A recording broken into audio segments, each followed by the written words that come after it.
Welcome back to Moonmine Temple. Tonight, as you settle in for rest, you'll discover ancient wisdom that has transformed lives for centuries.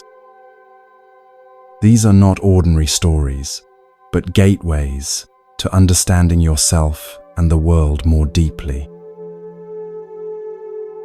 Many have shared how these teachings bring not just deeper sleep, but clarity that follows into waking life, insights appearing just when needed most. This is the hidden power of these ancient tales. They work within us in ways our conscious minds cannot always grasp. Tonight's journey begins with something special, principles so profound yet practical that they formed the foundation for Zen's first arrival in the Western world. What might change if your heart could burn with commitment while your eyes remained as cool as dead ashes? As your body grows heavier, allow these teachings to meet you exactly where you are. Simply receive them as you would the sound of distant waves, without effort, without struggle. Let each breath carry you deeper into relaxation as we begin our journey. Allow yourself to drift even deeper now, each breath carrying you further into this peaceful state of receptivity. Feel the gentle weight of relaxation spreading through your body as your mind opens to receive ancient wisdom that bridges centuries and continents.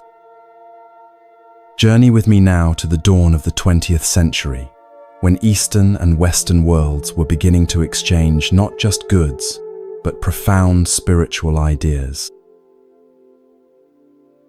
You find yourself aboard a steamship crossing the vast Pacific Ocean. The year is 1893, and the vessel moves steadily through rolling waves, leaving Japan behind as it approaches the distant shores of America. Salt spray occasionally mists the air, and seabirds circle overhead, their calls barely audible above the rhythmic churning of the ship's engines. The wooden deck beneath your feet vibrates slightly with the power of the massive steam-driven propellers pushing the vessel forward. Near the ship's railing stands a remarkable figure, a Japanese monk in traditional robes that flow gently in the ocean breeze. This is Soyen Shaku, the first Zen master to set foot on American soil, traveling to represent Buddhism at the World Parliament of Religions in Chicago.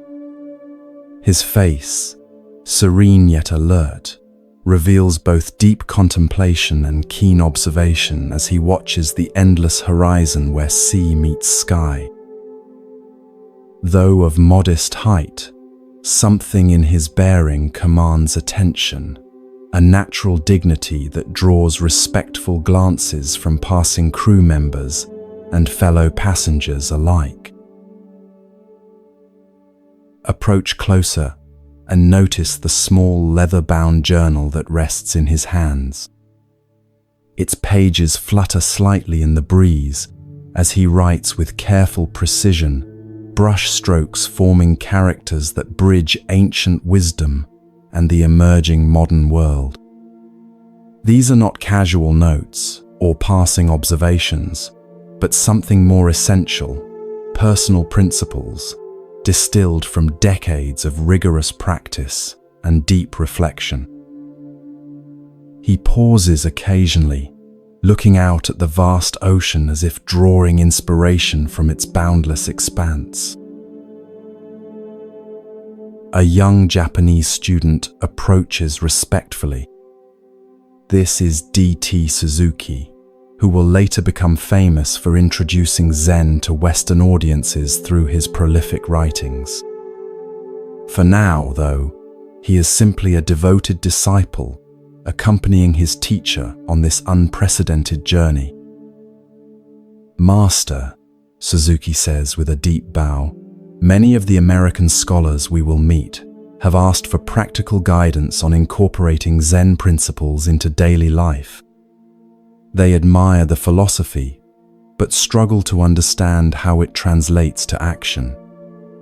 He gestures toward the journal. "May I ask what you are writing?" Soyen Shaku turns to his student, his eyes reflecting both compassion and intensity. When he speaks, his voice is quiet, yet carries clearly above the ambient sounds of the ship.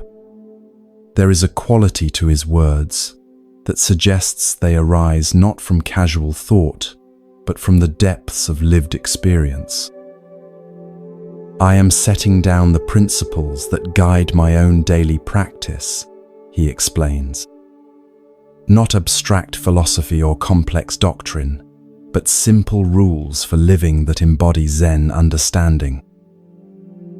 He looks back at the ocean's vastness. The Americans are right to ask for practical guidance. Zen without daily application is merely an intellectual exercise. Feel the profound sincerity in his manner, how his words emerge not from theory, but from a lifetime of aligning his actions with his deepest insights. There is nothing performative in his demeanor, no sense that he is constructing a spiritual persona. Rather, he embodies the natural integration of ordinary life and profound realization. "May I see what you have written, Master?" asks Suzuki tentatively. Soyen Shaku hands him the journal with neither pride nor hesitation. "These are the practices I return to each day," he says simply. "They form the container for my life." Watch as Suzuki's expression changes while reading the master's principles, surprise giving way to deepening appreciation. "Master," he says finally, "these are so ordinary. Yet somehow, in their simplicity, they contain everything." "The most profound truths are often the most simple," responds Soyen Shaku, a hint of a smile softening his serious expression. "It is their application that transforms them from mere words to living wisdom." As Suzuki returns the journal, a sudden gust of wind catches the pages, revealing the master's careful brush strokes. Though written in Japanese characters, you find you can somehow understand the principles that will later become known to Western students and form the foundation for Zen practice in America. "In the morning before dressing, light incense and meditate." Feel the power in this first principle, how it establishes practice as the foundation of each day, preceding even the most basic activities like dressing. There is no separation between spiritual life and ordinary life. Meditation comes before everything, setting the tone for all that follows. Retire at a regular hour, partake of food at regular intervals, eat with moderation, and never to the point of satisfaction. Notice the emphasis on regularity and moderation, how these simple disciplines create a structured container for freedom rather than constraints that limit it. By establishing clear rhythms for basic bodily needs, the mind becomes free to focus on deeper matters rather than being constantly pulled by changing desires and impulses. Receive a guest with the same attitude you have when alone. When alone, maintain the same attitude you have in receiving guests.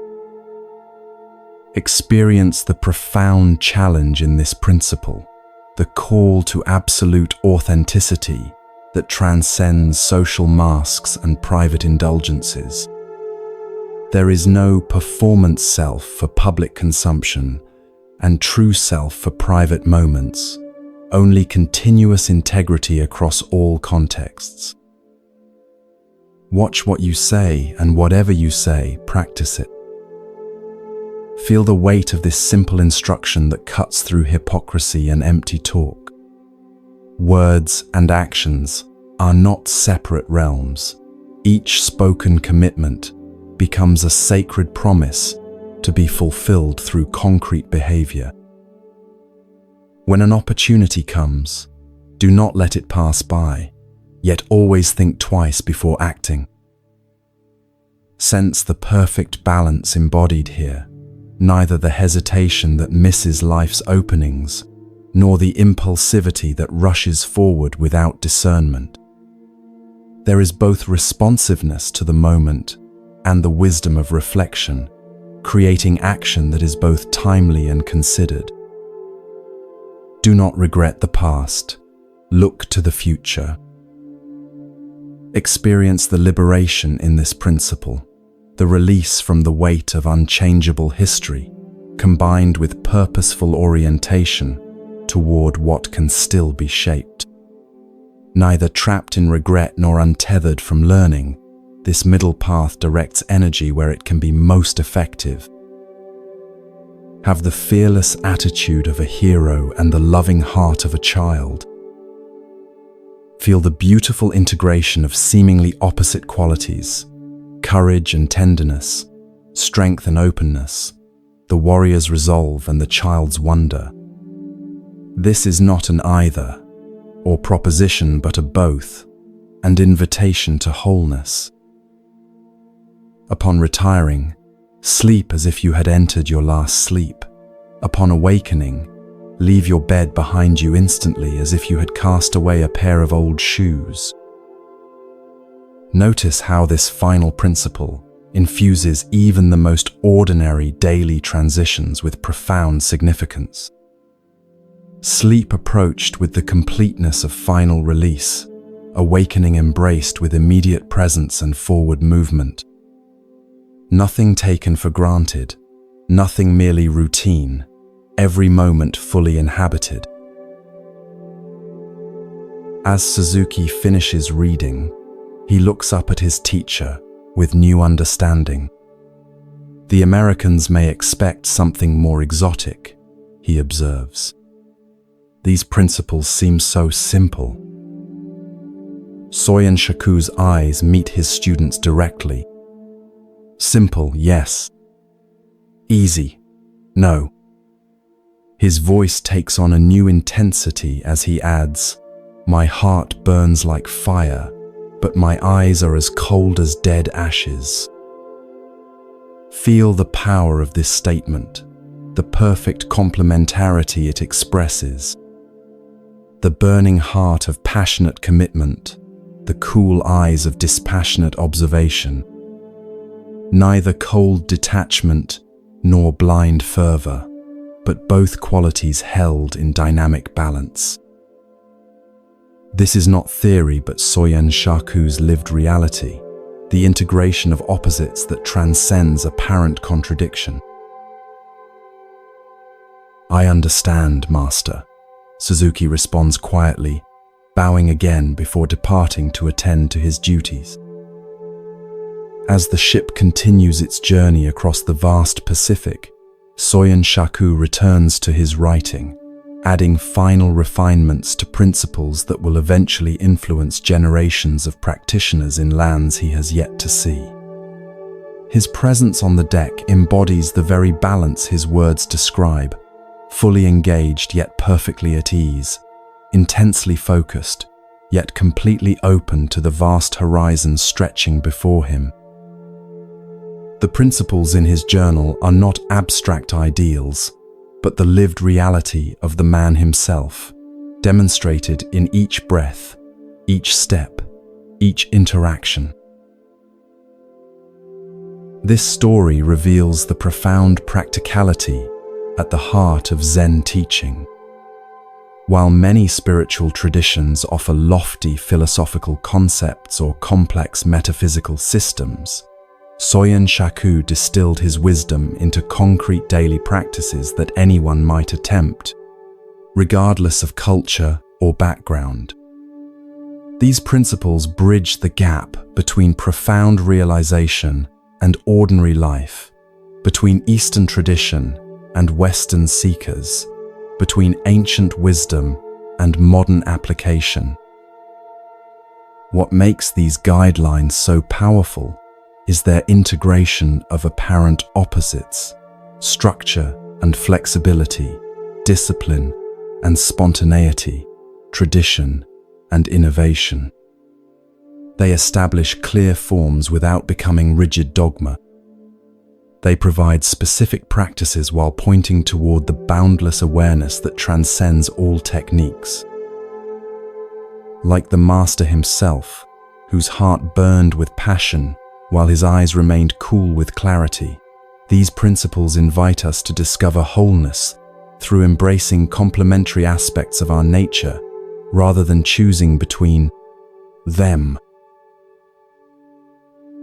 As you continue to relax deeply, consider how these simple yet profound guidelines might illuminate your own life. Rather than approaching them as a checklist of shoulds or external obligations, feel how they might reveal natural rhythms and balances already present, but perhaps overlooked in your daily experience. Like Soyin Shaku's burning heart and cool eyes, we all contain seeming opposites that, when properly integrated, create not contradiction but wholeness. These principles offer not rigid rules, but invitations to discover what living with full presence might mean in the unique circumstances of your own journey.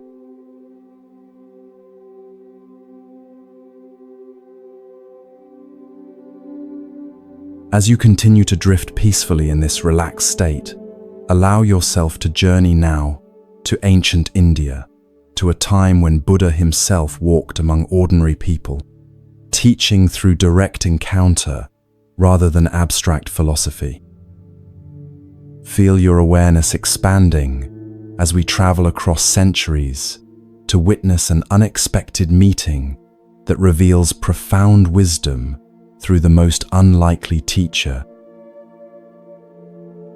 You find yourself on a dusty road leading to a small village near the city of Sravasti. The afternoon sun beats down warmly, sending shimmering waves of heat rising from the earth. Slender trees offer occasional patches of shade along the path, their leaves rustling gently in the breeze that carries the mingled scents of cooking fires, ripening fruit, and sun-warmed earth. Birds call to one another from concealed perches, while distant sounds of human activity, voices, laughter, the rhythmic pounding of grain, float from the village ahead. Walking toward you along this road comes a large group of people surrounding a central figure who moves with remarkable grace and purpose. Even from a distance, there is something extraordinary about this person. Not in any outward display of wealth or power, but in a quality of presence that seems to create a field of calm awareness around him. This is Siddhartha Gautama, known as the Buddha, the awakened one, traveling with his disciples to share his teachings of liberation. His simple saffron robe and shaved head mark him as a renunciate, yet his bearing suggests not deprivation, but profound fulfillment. As they draw nearer, you can observe the varied group that accompanies him. Monks in simple robes walk closest to their teacher, their faces reflecting deep respect and attentiveness. Behind them follow lay people of all kinds, merchants and farmers, the wealthy and the poor, young and old, drawn by the Buddha's reputation for wisdom and compassion. Their expressions range from curious interest to devoted reverence, some simply hoping to catch a glimpse of this renowned teacher, others seeking answers to life's deepest questions. The Buddha pauses near a large banyan tree that offers welcome shade from the afternoon heat. His disciples gather around, creating a natural space where he might rest and perhaps share some teaching. A small wooden bowl of water is respectfully offered and accepted with a simple nod of thanks. There is no fanfare, no ceremony, just the natural rhythm of travelers taking brief respite before continuing their journey. It is at this moment that you notice a figure approaching from the direction of the village, an elderly woman bent with age, moving with the deliberate care of someone whose body has weathered many decades of labor. Her simple clothing marks her as someone of modest means, perhaps even impoverished, yet there is a striking dignity in her carriage. Her face, deeply lined by sun and years, wears an expression of unmistakable determination. She carries a small bundle of sticks for her cooking fire, though it seems almost too heavy for her thin arms. The gathered crowd parts slightly as she approaches, perhaps assuming she wishes to receive a blessing or teaching from the Buddha. But something in her expression suggests a different purpose. Her eyes, bright and direct despite her advanced age, focus not with reverence, but with what appears to be critical assessment, even disapproval. The disciples exchange glances, sensing something unusual about to unfold. The old woman stops directly before the Buddha, setting down her bundle of sticks with a small sigh of relief. For a long moment, she simply studies him, this renowned teacher whose wisdom and compassion are celebrated throughout the region. The Buddha returns her gaze with perfect equanimity, neither encouraging nor discouraging whatever she might have come to say. In his expression, you see neither the expectation of praise nor the anticipation of criticism, but simply open, attentive presence. "So you are the one they call the Buddha," she finally says, her voice surprisingly strong for one so physically frail. "The one who teaches loving, kindness toward all beings." "I am," he responds simply, with neither pride nor false modesty. Feel the tension rippling through the gathered disciples as the woman's face hardens into an expression of clear skepticism. This is not how most approach their revered teacher. "They say you have great wisdom," she continues, "that your compassion extends to all creatures without exception, that you teach a path of liberation from suffering." Her tone suggests she finds these claims questionable at best. The Buddha neither confirms nor denies these descriptions, simply remaining present and attentive to the elderly woman before him. His silence creates space for whatever may emerge, neither defending his reputation nor seeking to persuade. "I have been watching you and your followers pass through our village many times," she says, gesturing toward the path they have traveled. "Each time, the same thing happens. People bring you food and gifts. They bow at your feet and praise your great compassion." Her voice takes on an edge of unmistakable criticism. "Yet I notice something strange about this famous loving kindness of yours." The disciples shift uncomfortably, several appearing ready to intercede should this elderly critic become too disrespectful. Yet the Buddha himself remains completely at ease, his expression reflecting only genuine interest in what the woman has to say.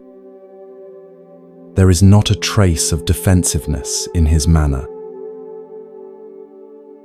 "When people speak kindly to you, you speak kindly to them in return," the woman continues, her voice growing more forceful. "When they praise you, you respond with gentle smiles. When they treat you with respect, you return their respect. She leans forward slightly, her aged finger pointing directly at the Buddha in a gesture few would dare. This is not loving kindness. This is merely trading pleasantries with those who already adore you. Experience the collective intake of breath among the disciples, the shock at what seems like profound disrespect toward their teacher.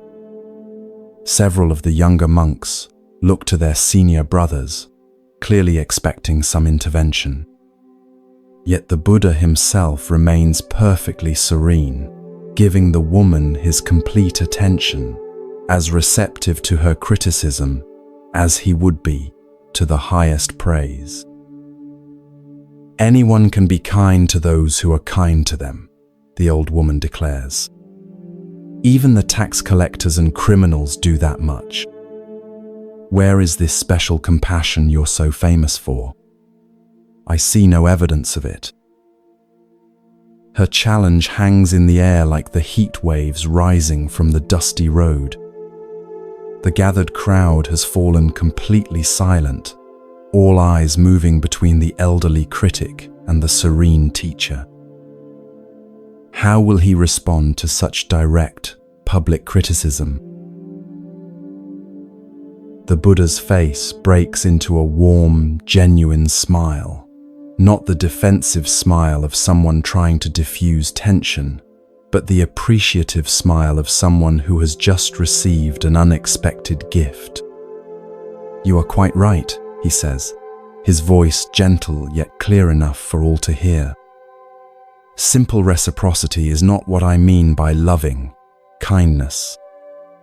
Thank you for this important reminder.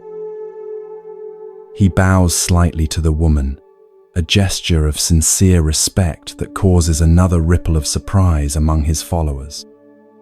Tell me, he continues, if someone were to offer you a gift, but you decline to accept it, to whom would the gift belong? The old woman's eyes narrow slightly as she considers this unexpected question.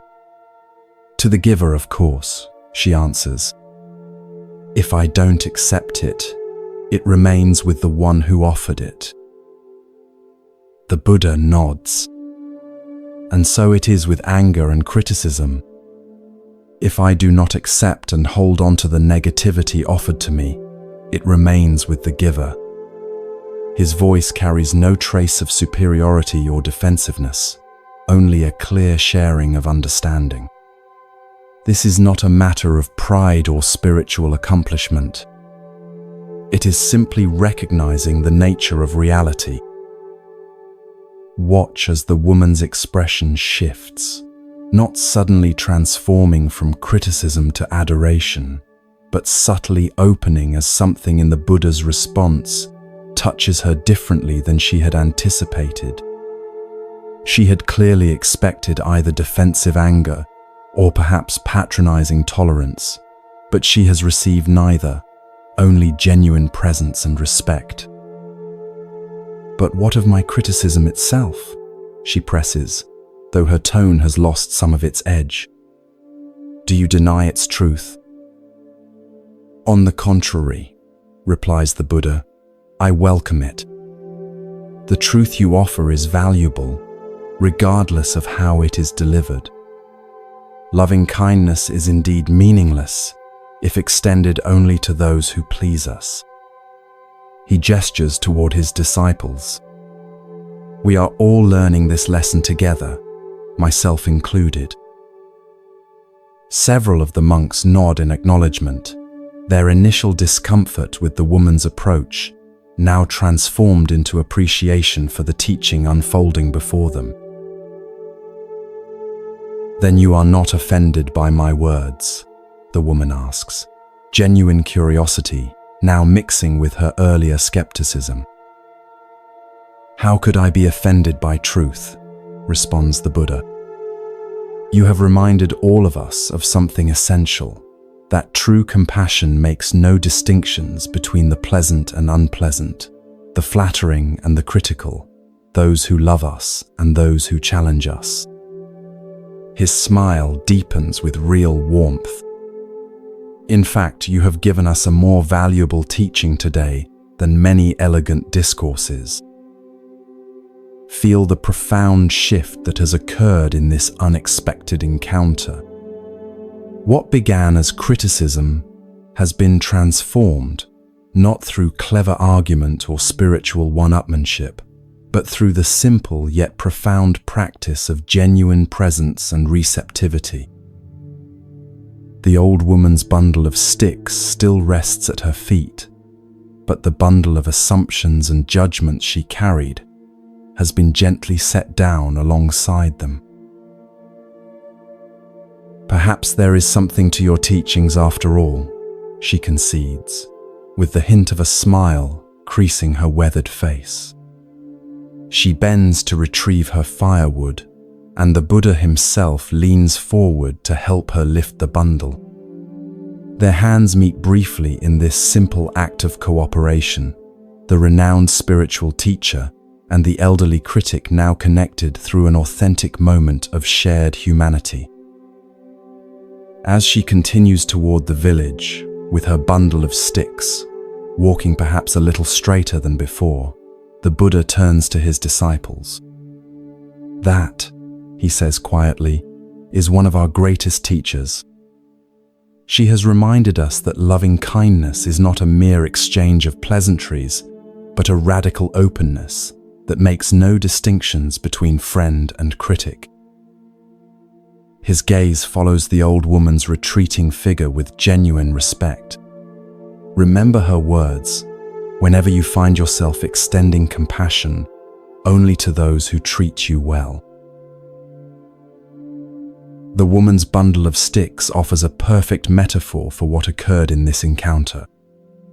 Like those sticks, ordinary, rough-hewn, seemingly valueless, her criticism contained hidden fire, the potential to illuminate rather than just burn. Had the Buddha reacted defensively, that potential would have been wasted, reduced to mere conflict. Instead, he recognized the fire within her words and allowed it to bring warmth rather than destruction. We build elaborate fortresses to protect ourselves from criticism. Behind walls of justification, we sort the world into allies who affirm us and adversaries who challenge us. What if these categories are the very obstacles to the connection we seek? The Buddha's smile in the face of criticism wasn't spiritual bypassing or emotional suppression. It was recognition that the old woman's words contained precisely the test of authenticity that his teaching required. She was, unknowingly, completing the very circle of understanding she doubted existed. If I do not accept and hold on to the negativity offered to me, it remains with the giver. These words contain a subtle but crucial distinction. The Buddha didn't claim immunity from criticism or suggest that her words had no impact. He acknowledged receiving them fully while not allowing them to define or diminish him. This isn't detachment in the sense of disconnection. It's engagement without entanglement, resonance without reactivity. The line between these approaches is razor thin, yet makes all the difference.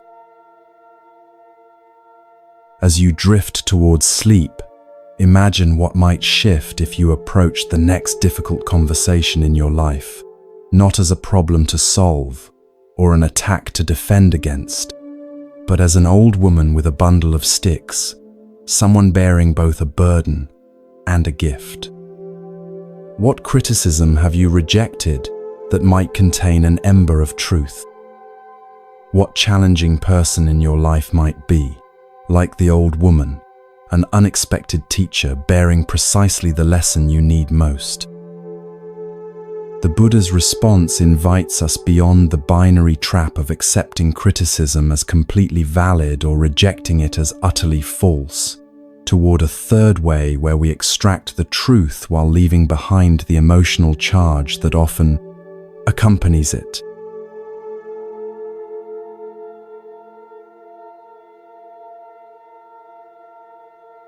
Let your awareness continue to float in this peaceful state as we journey to ancient China, to a mountain monastery where the price of wisdom is sometimes paid in unexpected currency.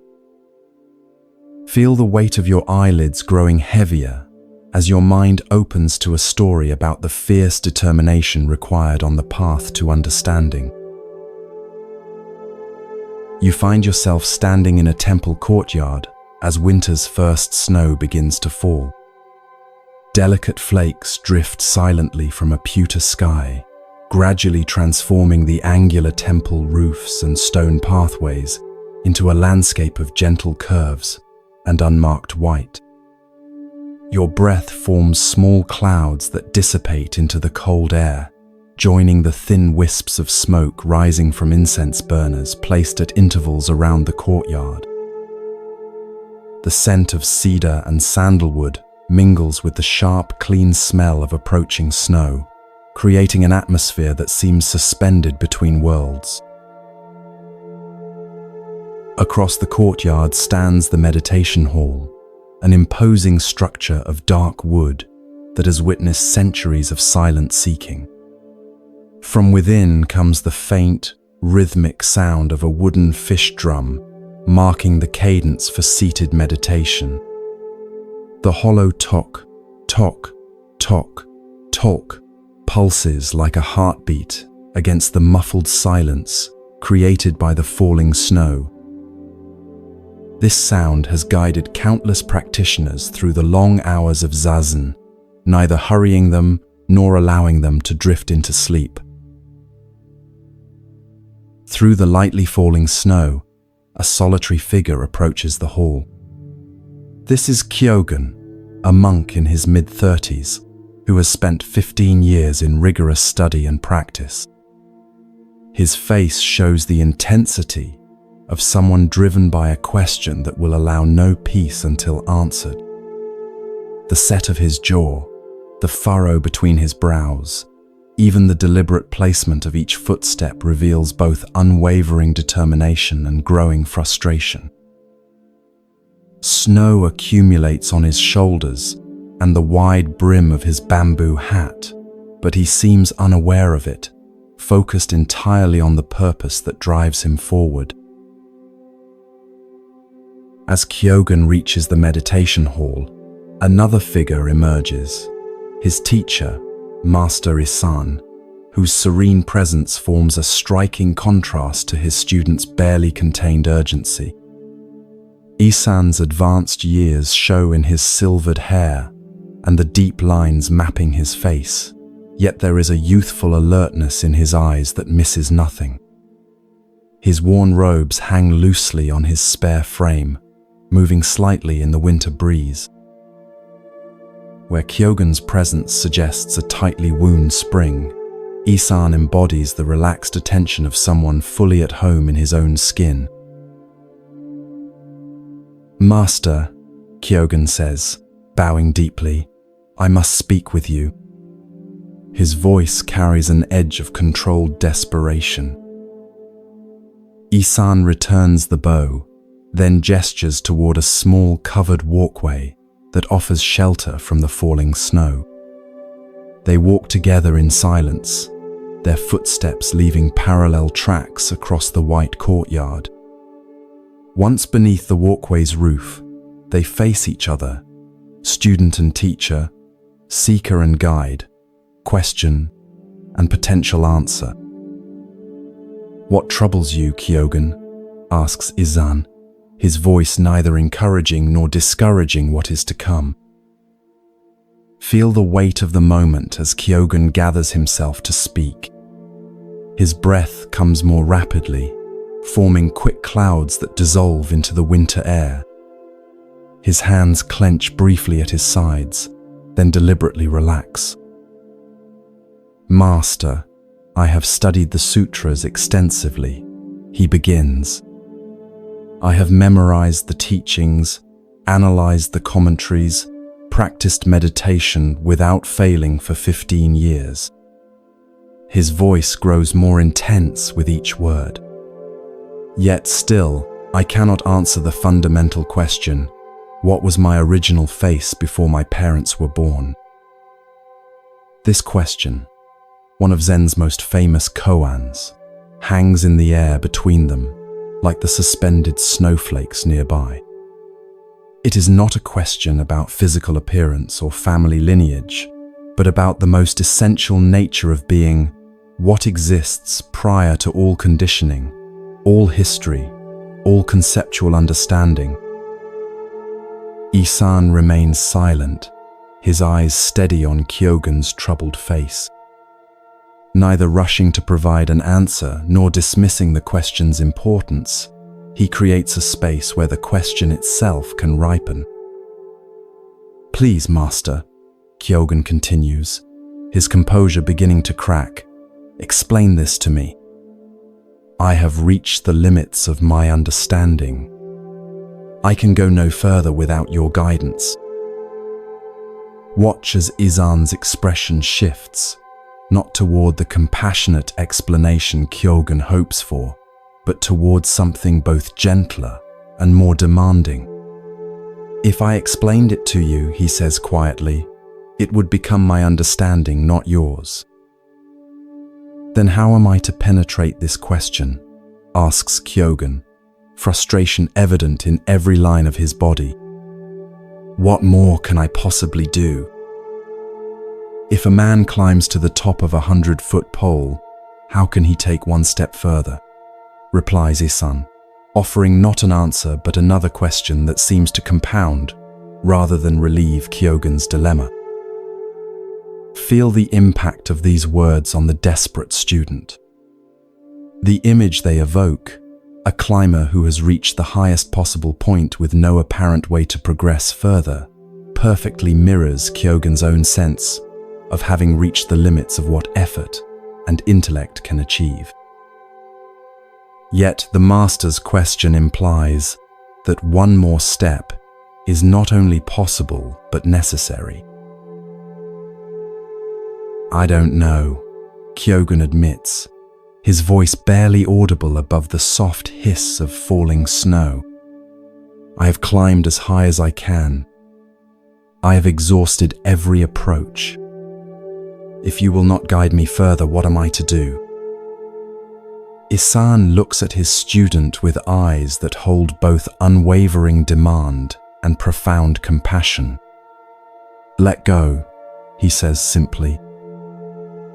With these two words, the Master turns and walks away, his footsteps gradually filling with snow, leaving Kyogen alone on the covered walkway. The meditation drum continues its steady toke, toke, toke, from within the hall, counting moments that suddenly feel both precious and unbearable. The weeks that follow bring a visible transformation in Kyogen.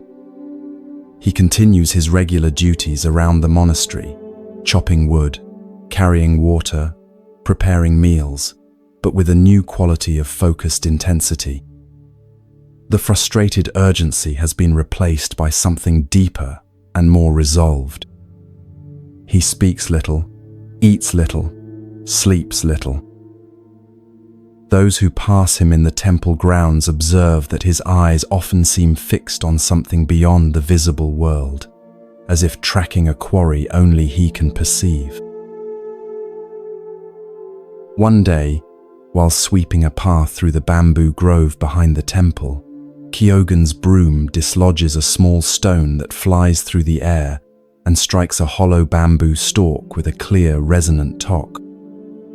The sound hangs in the air, pure, complete, requiring nothing beyond itself.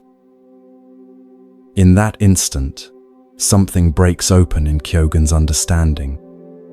His face transforms as if a heavy burden has suddenly been lifted from his shoulders. He begins to laugh, not the nervous laughter of confusion or the bitter laughter of defeat, but the clear, joyful laughter of someone who has finally glimpsed what has been present all along.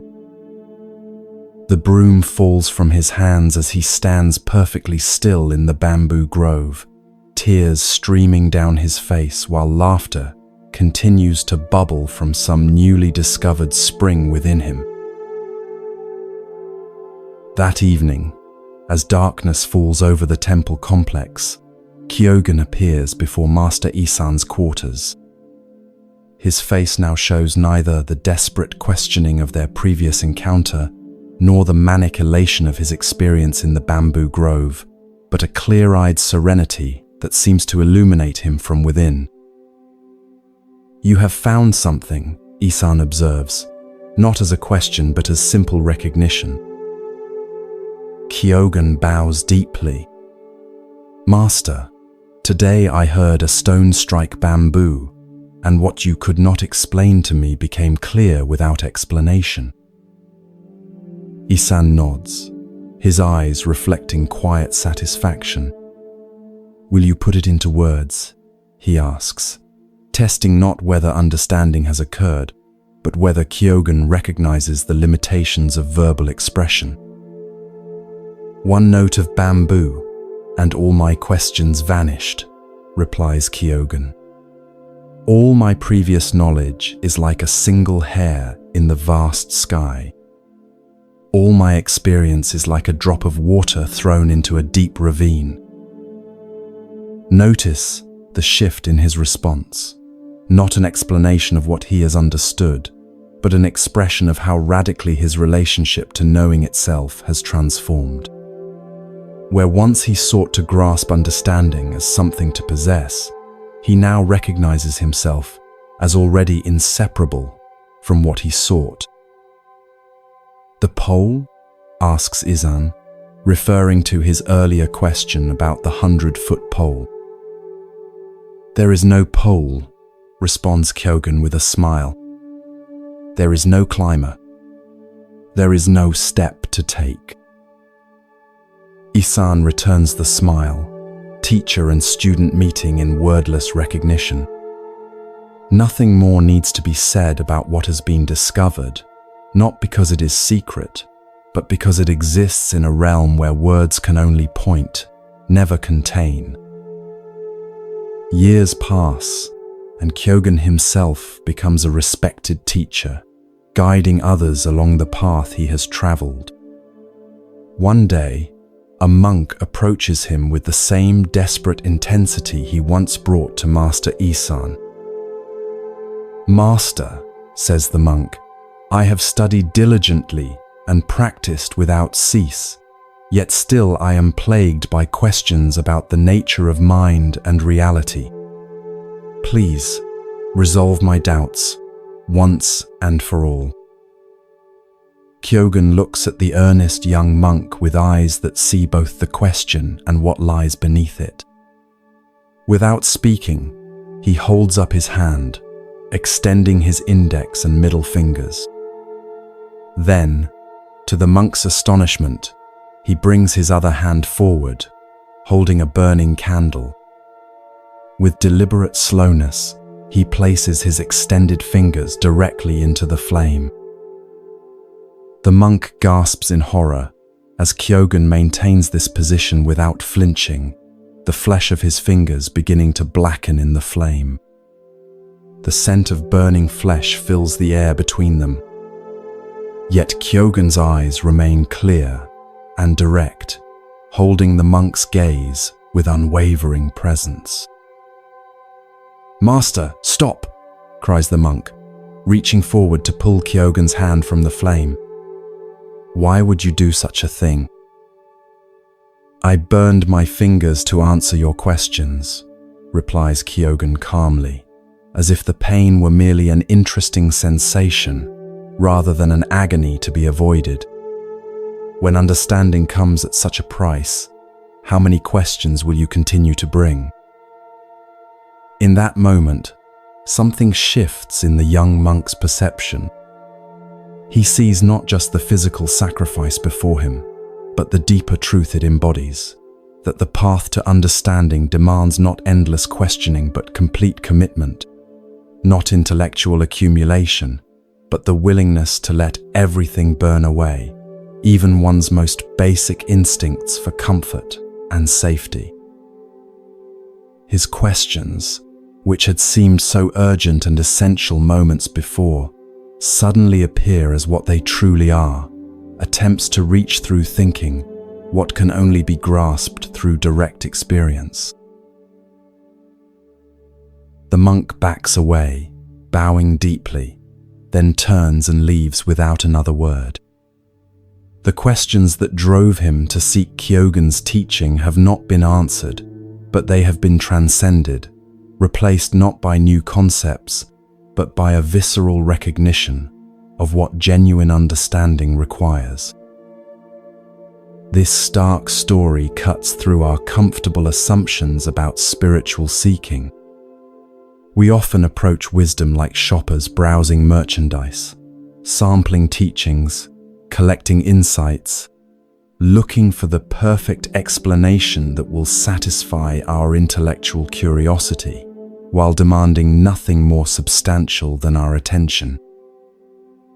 Kyogen's burning fingers offer a radically different perspective, that genuine understanding is not purchased with questions, but with our entire being.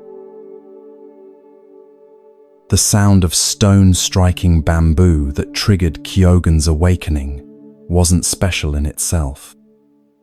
Similar sounds had surely occurred countless times during his years of practice. What changed was his capacity to hear it, a capacity developed not through accumulating more knowledge, but through reaching the limits of what knowledge could provide.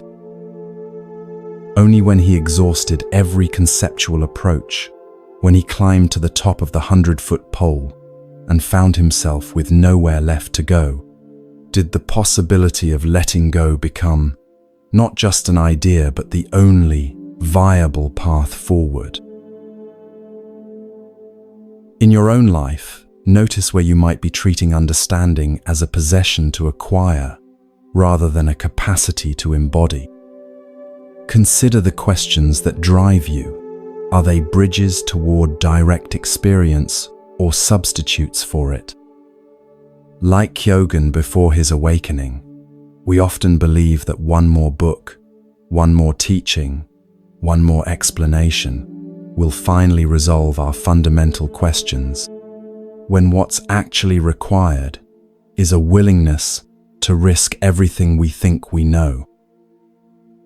The burning fingers remind us that true wisdom often enters not through the front door of careful study, but through the unexpected side entrance of complete presence, even, or especially, in moments of intensity we might ordinarily avoid. Not because suffering itself is valuable, but because our habitual strategies for avoiding discomfort often keep us trapped in precisely the limited understanding we seek to transcend. When we're willing to stay present, even as everything we cling to burns away, what remains is not a new answer, but a new relationship to the question itself, one where the questioner and the questioned are revealed as never having been separate at all.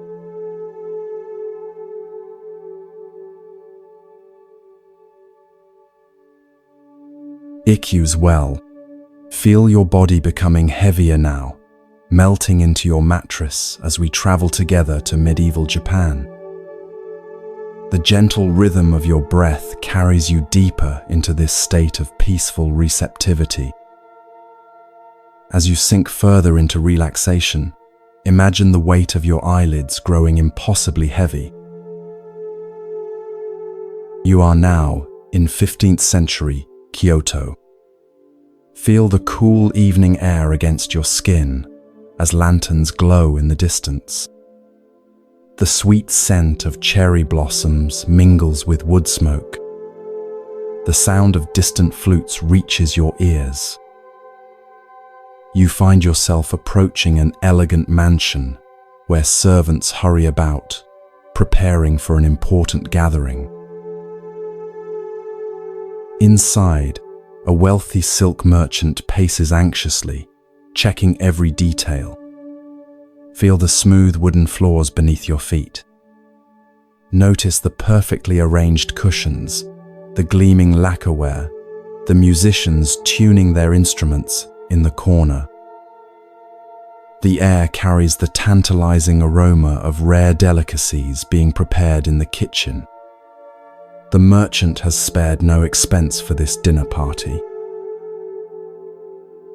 Master Ikkyu must be impressed, he whispers to his chief servant. His presence will elevate my standing among all of Kyoto's elite. You feel his nervous anticipation, as if it were your own. As distinguished guests arrive in their silken finery, notice how each bow and greeting follows the precise choreography of status and obligation. The conversations, political alliances, business ventures, carefully disguised rivalries create a tapestry of social positioning. Yet beneath this refined surface, you sense an undercurrent of tension, of hidden calculations, and silent judgments. Suddenly, the atmosphere shifts. A figure appears at the entrance, wild-haired, dressed in simple worn robes, carrying only a wooden begging bowl. His eyes seem to look through rather than at people. This is Ikkyu, the unconventional Zen master known throughout Japan for his unpredictable wisdom. Feel the merchant's nervous relief as he hurries forward, bowing too deeply. Master Ikkyu, what an honor to welcome you to my humble home. The word humble catches in his throat as he gestures toward the obvious opulence surrounding them. Ikkyu simply nods and follows him inside. Notice the immediate hush that falls over the gathering. Experience through your own senses how the carefully cultivated social atmosphere gives way to genuine curiosity. The wild-haired monk sits cross-legged at the place of honor, a slight smile playing at the corners of his mouth. The conversations gradually resume around him, growing louder as servants bring dish after exquisite dish. Listen to the delicate clink of ceramic, the murmur of voices, the occasional burst of carefully measured laughter. Feel the merchant's growing unease as Ikkyu eats modestly, neither praising nor criticizing the lavish food. This silence somehow disturbs the host more than any criticism could.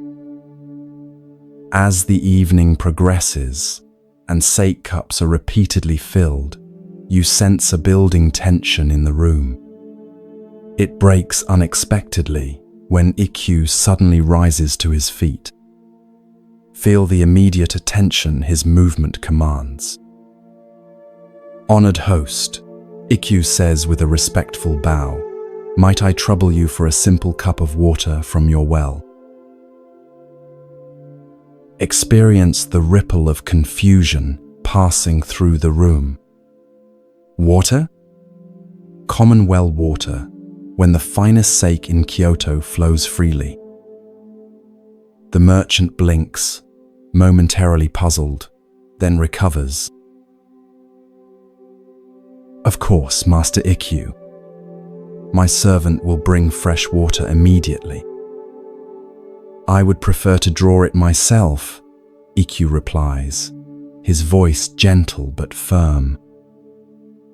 If you would show me to your well. Follow them now as curiosity draws several guests into the garden. Feel the immediate relief of cool night air after the warmth of the crowded room. Above, the full moon hangs like a perfect silver coin. Its light washes everything in ethereal clarity, the carefully tended pines, the stone lanterns, the moss-covered ground. In one corner stands a simple stone well. Approach it with Ikkyu and the others. Feel the cool, rough stone beneath your fingers as you join them in leaning forward to peer into its depths. Far below, the dark water holds a perfect reflection of the moon, complete despite the well's narrow opening. Watch as Ikkyu reaches for the wooden bucket and rope. The creak of the pulley cuts through the night, somehow both ordinary and profound. When the bucket reaches the water, disturbing the moon's reflection, Ikkyu pauses. "Look," he says simply. "What do you see?" The moon reflected on the water offers one guess. Yes, the full moon, perfectly captured, adds another. Feel Ikkyu's presence, calm, attentive, fully embodied, as he nods and speaks. The moon travels thousands of miles through the heavens, yet its reflection rests perfectly within this humble well, undisturbed, until the water is troubled. His voice carries easily in the night air. The water reflects the moon no differently than the emperor's garden lake. The moon shows no preference. It illuminates mansions and hovels with the same light. Watch as he draws up the bucket and drinks deeply. The sound of his swallowing seems somehow significant in the expectant silence. "Delicious," he sighs, "more refreshing than any sake." His eyes now meet each person present. This well water quenches thirst perfectly, asking nothing in return. It does not care if the drinker is rich or poor, noble or common. It simply gives of itself completely. Feel the weight of this moment as Ikkyu hands the bucket to the merchant. The water sloshes gently, moonlight dancing on its surface. "Your hospitality has been generous," Ikkyu continues, "but I wonder, is it like this well water, offered freely without thought of status or return? Or is it more like a transaction, given with the expectation of enhancing your reputation?" You sense the merchant's sudden discomfort. A nearby official steps forward defensively. "Are you suggesting our host's generosity is flawed? He has provided the finest of everything." Experience Ikkyu's calm presence as he responds. "I offer no criticism, only an observation. The universe itself is like this well. It gives sunlight, rain, and air freely to all beings. The flowers do not bloom more vibrantly for the wealthy." He gestures to the moon above. True generosity, like true wisdom, makes no distinctions and expects nothing in return. Feel the profound shift as understanding dawns on the merchant's face. His laughter bubbles up, not the careful social chuckle of before, but something genuine and liberating. "You are right, Master Ikkyu. I invited you to impress my guests, not to hear truth. I have been giving like a merchant, always calculating the return, rather than giving like this well." His voice carries new awareness. "Thank you for this lesson. It is worth more than all the rare delicacies I have served tonight." As they return to the banquet hall, notice how the very quality of the air seems changed. Ikkyu raises his sake cup. "Friends, your host has shown me his remarkable well. In its honor, I propose we enjoy this gathering not as people of different ranks, but simply as human beings sharing this fleeting moment under the same moon." Watch as the evening transforms. Conversations deepen beyond social positioning. The merchant moves among his guests with new authenticity, no longer monitoring impressions, but genuinely connecting.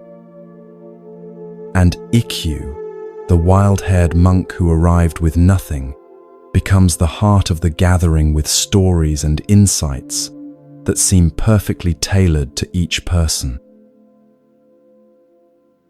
As the night ends and guests depart, feel the merchant's profound gratitude as he bows to Ikkyu.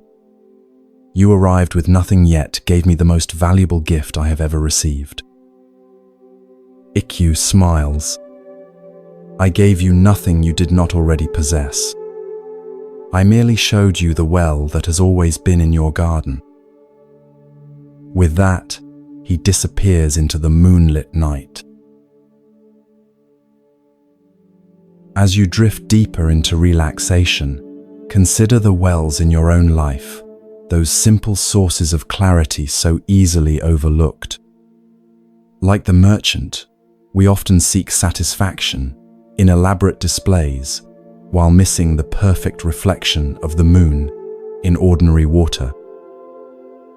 The well gives without calculation or expectation, a natural generosity that asks nothing in return.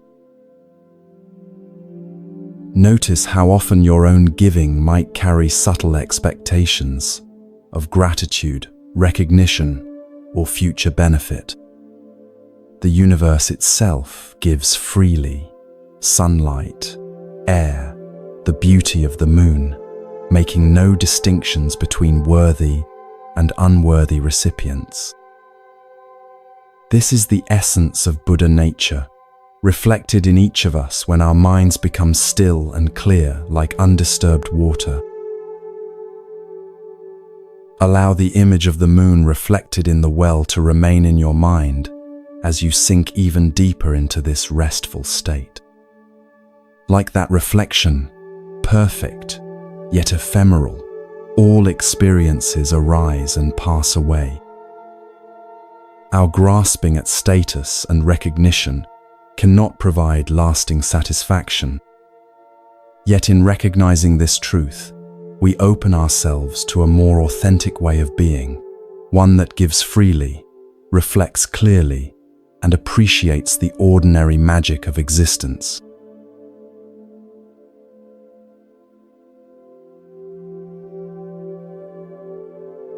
As you continue to drift into deeper relaxation, feel your body growing heavier, your thoughts becoming quieter, as we journey to a moonlit monastery in ancient China. Here, a young nun is about to discover that what we seek most desperately may already be within our grasp. Imagine a small temple, nestled against forested hills. Stone paths wind between simple wooden buildings, their roofs curved gently toward the sky. The air carries the subtle fragrance of incense and pine. Crickets create a gentle symphony that rises and falls with the evening breeze. Moonlight bathes everything in a silvery glow, transforming the ordinary world into something otherworldly and profound. A young nun named Chiono moves quietly through the temple grounds. Unlike the other nuns who have retired for the evening, she carries a wooden bucket toward the well at the eastern edge of the monastery. Feel the cool wooden handle against her palms, the slight weight of the empty bucket swinging gently with each step. Her face, illuminated occasionally by moonlight filtering through the trees, reveals both determination and frustration. Chiono has studied diligently for many years, yet enlightenment, that direct experience of reality, which all Buddhist practitioners seek, has eluded her. Tonight, like many nights before, she has chosen to practice mindfulness during the simple task of drawing water. Perhaps here, in this ordinary activity, she might find the extraordinary insight that has escaped her during formal meditation. Approaching the well, she sees its stone circle gleaming in the moonlight. The water within reflects the full moon perfectly, a luminous disk captured in the dark circle below. For a moment, she pauses, gazing at this reflection. How strange, she thinks, that something so distant could appear so immediate, so present in the humble water of this well. Watch as Chiono lowers her bucket carefully into the well. The rope slides through her hands, slightly rough against her skin. The bucket makes a soft splash as it meets the water's surface, temporarily distorting the moon's reflection into scattered light. She begins to draw the bucket upward, feeling the weight of water adding resistance to her pull. As the filled bucket reaches the top of the well, Chiono notices something concerning. There is a crack in the wooden base of the bucket, not large, but enough that water is already beginning to leak through. She quickly transfers the bucket to her shoulder, hoping to reach the kitchen before losing too much water. Feel the coolness of the water against her shoulder as a few drops escape through the crack, running down her arm. She steps carefully along the stone path, focusing intently on keeping the bucket balanced. The weight of the water makes each step deliberate, mindful. Her entire awareness narrows to this simple yet challenging task, carrying water in a cracked vessel. Halfway back to the kitchen, something unexpected happens. The bottom of the bucket suddenly gives way completely. In an instant, all the water rushes out, soaking Chiono's robes and splashing onto the stone path. The empty bucket feels suddenly, strangely light in her hands. In this moment of surprise, this perfect catastrophe, something shifts in Chiono's perception. As the water splashes around her feet, reflecting fragments of moonlight like scattered jewels, she sees the moon still perfectly reflected in each puddle, each droplet. No longer contained in the bucket, the reflection multiplies, dancing in every direction. Experience with her the sudden, overwhelming insight that floods her awareness. The moon she had tried to capture in the bucket was never truly contained there. It was merely a reflection, yet somehow completely real. Now, with the water released from its container, the moon is everywhere, in every droplet, in every puddle, never having moved from the sky yet present in each fragment of water. A sound of pure joy escapes her lips, not quite laughter, not quite a cry, but something that arises spontaneously from the deepest part of her being. The wooden bucket falls forgotten from her hands. She stands perfectly still, soaked in water and moonlight, as understanding washes through her more completely than the water itself. In this ordinary moment of a broken bucket, Chiono attains the enlightenment she has sought for so many years. The truth she has pursued through countless hours of meditation, through the study of sacred texts, and the guidance of venerated teachers, reveals itself in this most mundane of accidents. Later, when asked about her experience, Chiono composes a simple poem to express what cannot truly be captured in words. In this way and that, I tried to save the old pail since the bamboo strip was weakening and about to break until at last the bottom fell out. No more water in the pail, no more moon in the water. Her words, like ripples spreading from a dropped stone, touch something essential in all who hear them. The other nuns and monks recognize in her simple verse the expression of profound realization. She becomes known as one of the enlightened ones of her generation, her story and poem passed down through centuries to reach us tonight. As you continue to relax deeply, consider what Chiono's experience might reveal about your own journey. How often do we strive to contain and control that which cannot truly be possessed? The water in the bucket was real, yet the moon it reflected was both there and not there, a perfect paradox that points toward the nature of all reality. Our minds, like buckets, attempt to hold concepts and experiences, to capture and preserve understanding. Yet the deepest insights often come precisely when the container breaks, when our conceptual understanding falls away, and we directly experience the uncontainable nature of reality. Notice in your own life where you might be trying to carry water in a cracked bucket, holding tightly to concepts, beliefs, or identities that are ultimately as fluid as water, as ungraspable as a reflection.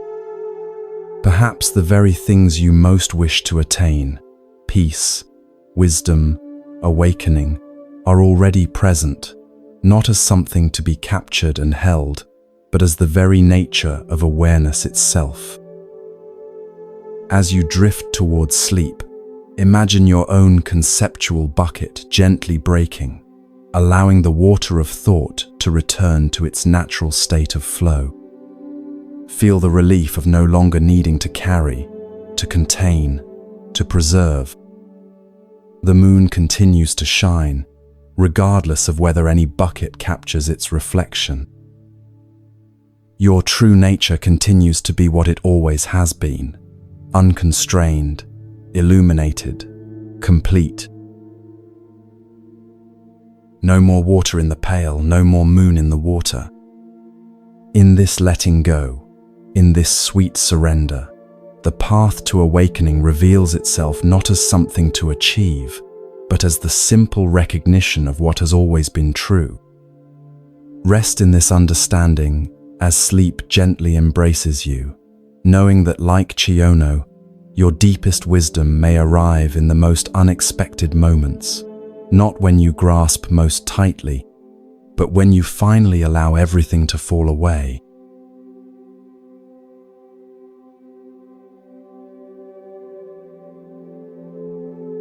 Feel yourself becoming more relaxed with each breath, your body growing heavier as we journey together to a mountaintop monastery in ancient Japan.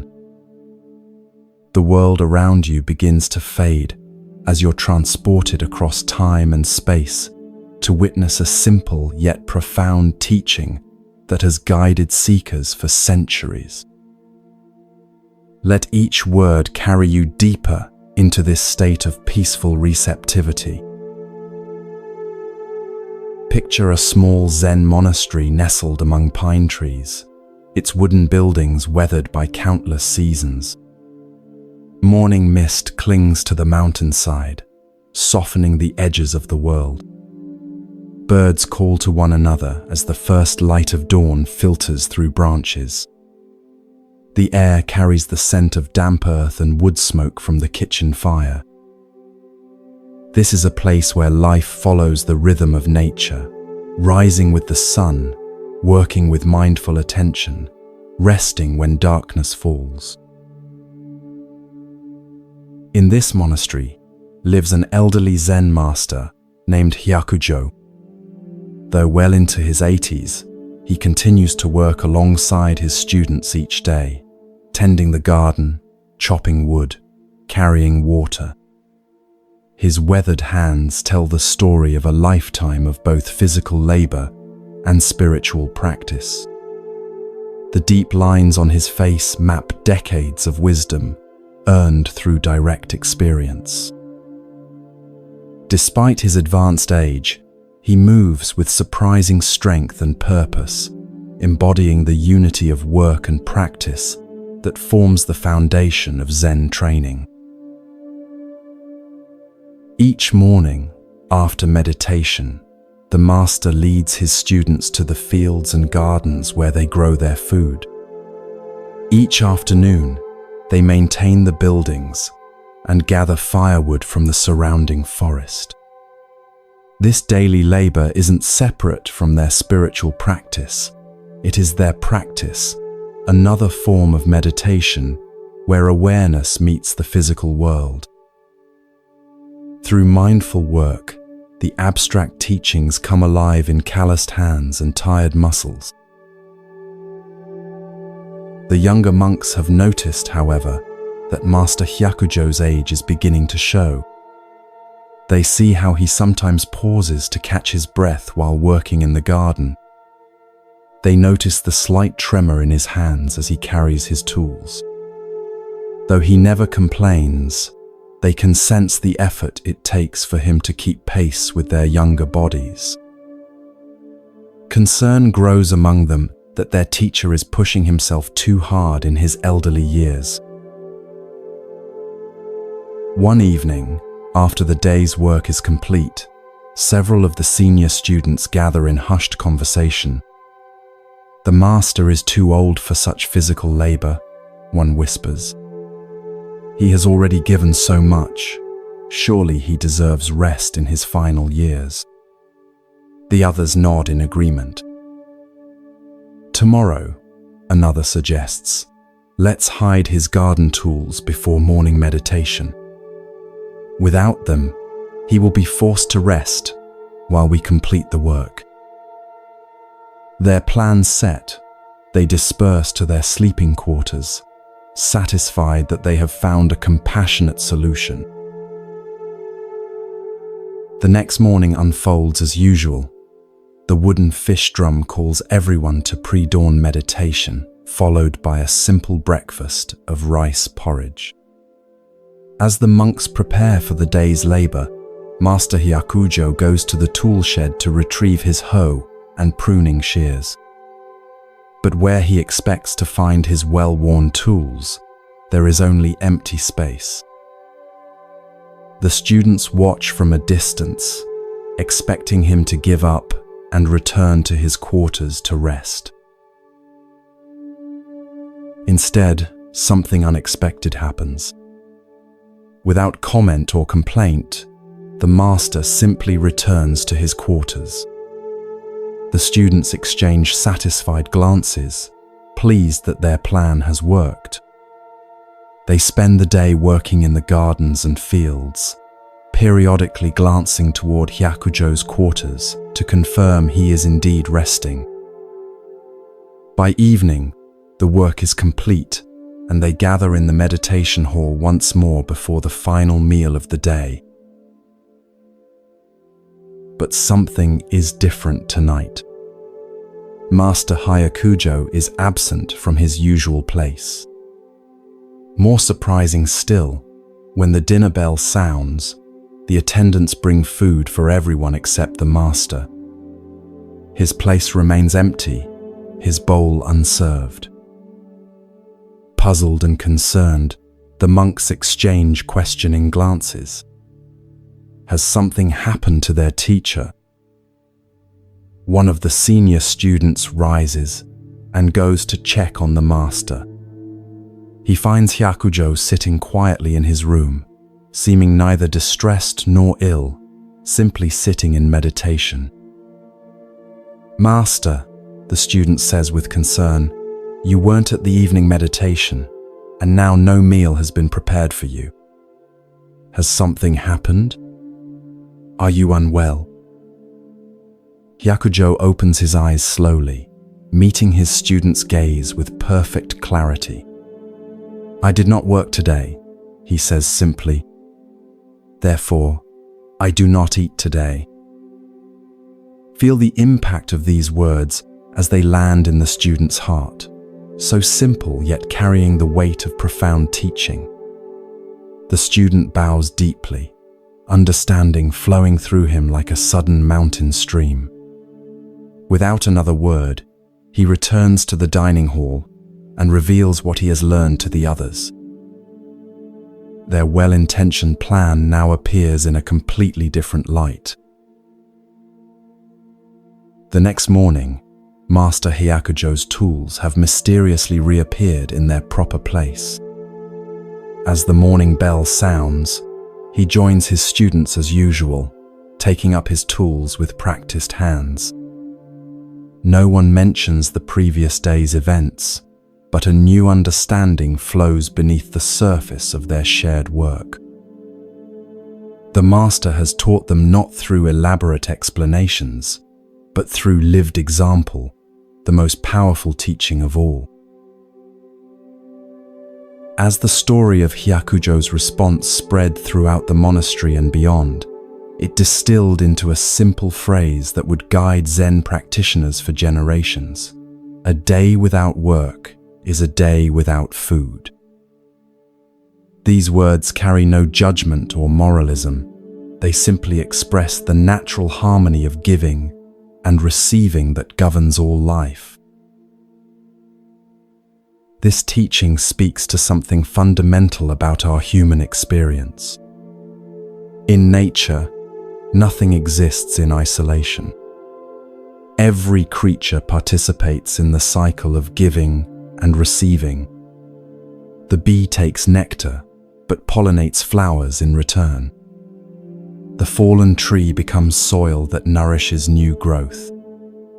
The predator culls the weak, but eventually returns its own body to the earth. Nothing simply takes without giving back in some form. Yet in our modern lives, we often lose touch with this basic principle. We seek comfort without effort, reward without contribution, consumption without creation. We want the fruit without tending the tree. The more disconnected we become from the direct consequences of our actions, the easier it is to forget that we are part of an interconnected web where giving and receiving are two aspects of the same reality. Hyakujo's response wasn't based on rigid rules or punishment. He simply honored the natural order that had guided his life, the understanding that each of us must contribute what we can if we wish to receive what we need. Even in his 80s, he recognized that his capacity to give, though perhaps diminished by age, had not disappeared. To deny him the dignity of his contribution was to deny his place in the community, his agency as a human being. As you continue to relax deeply, consider how this teaching might illuminate your own life. Where do you participate fully in the cycle of giving and receiving? Where might you expect to receive without contributing? This isn't about harsh judgment or driving yourself to exhaustion.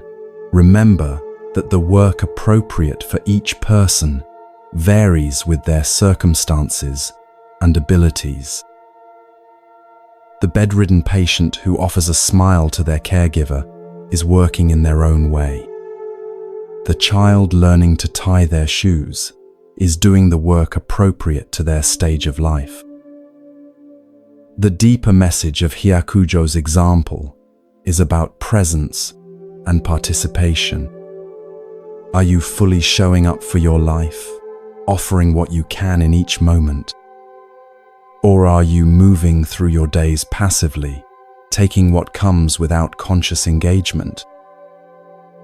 True nourishment of body, mind, and spirit comes when we participate actively in the giving and receiving that constitutes a human life. In Zen, work is not separate from spiritual practice. Chopping wood, carrying water, preparing food, these seemingly mundane activities contain the whole of the Buddha's teaching when approached with complete presence. Each action becomes an opportunity to express our Buddha nature, our fundamental connectedness to all things. This is why Zen monasteries have always emphasized physical labor alongside meditation, not as a distraction from spiritual pursuits, but as their direct expression in the world.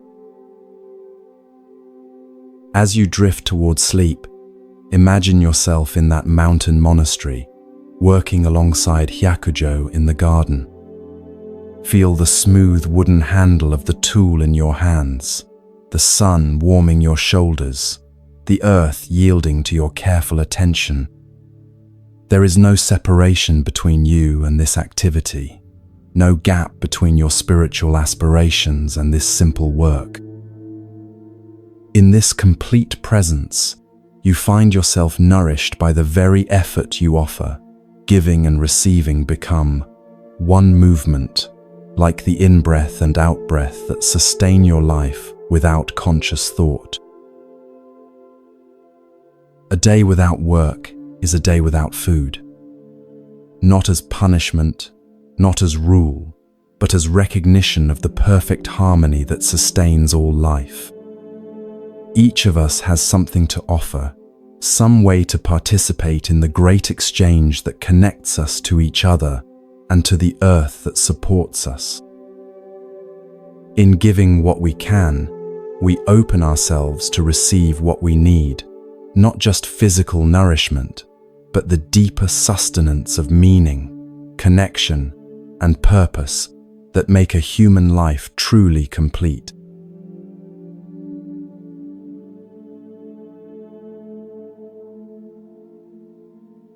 Let your awareness drift now to a different kind of solitude, not of mountain forests, but of inner landscapes.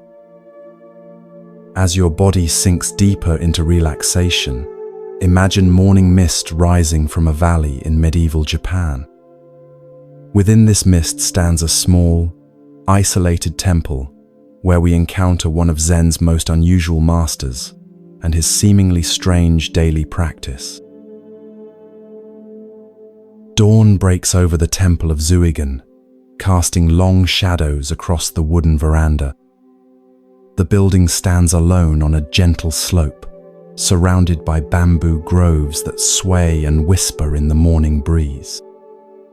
A single path winds up from the village below, rarely traveled except by those seeking the temple's reclusive master. Birds call to one another in the canopy overhead, their voices mingling with the gentle sound of a stream that runs behind the temple grounds. Inside this humble structure lives Master Zuigan, a monk whose reputation for eccentricity is matched only by the clarity of his teaching. Unlike many Zen masters who gather disciples around them, Zuigan often spends weeks entirely alone, seeing no one, speaking to no one. Yet those who have studied with him speak of his remarkable presence, how his every gesture seems to arise from a place of complete authenticity rather than habit or social convention. This morning, like most mornings, Zuigan moves through his temple in solitude. The wooden floors creak softly beneath his bare feet as he prepares tea in the simple kitchen. His movements are unhurried yet precisely economical, each action complete in itself. There is a profound stillness about him, not of tension, but of complete ease within his own skin. Today, however, unseen by others, we're about to witness the private practice that forms the foundation of his realized understanding. As Zuigan finishes his morning tea, he sets the empty cup down with mindful attention. The first light of day now fills the room, illuminating dust particles that dance in the air currents. Sitting on his worn cushion, back straight but not rigid, he takes a deep breath. Then, breaking the morning silence, he suddenly calls out in a clear, firm voice, "Master!" The word hangs in the empty air of the temple. No one else is present, yet he has clearly addressed someone. A moment passes, and then, in the same voice but with a quality of immediate response, he answers himself, "Yes?" Again, a brief pause before he continues this strange dialogue with himself. "Stay awake," he commands firmly. "Yes," comes the immediate response, also in his own voice. From this moment forward, do not be deceived by others. "Yes, yes," he responds to himself, the tone carrying both commitment and understanding.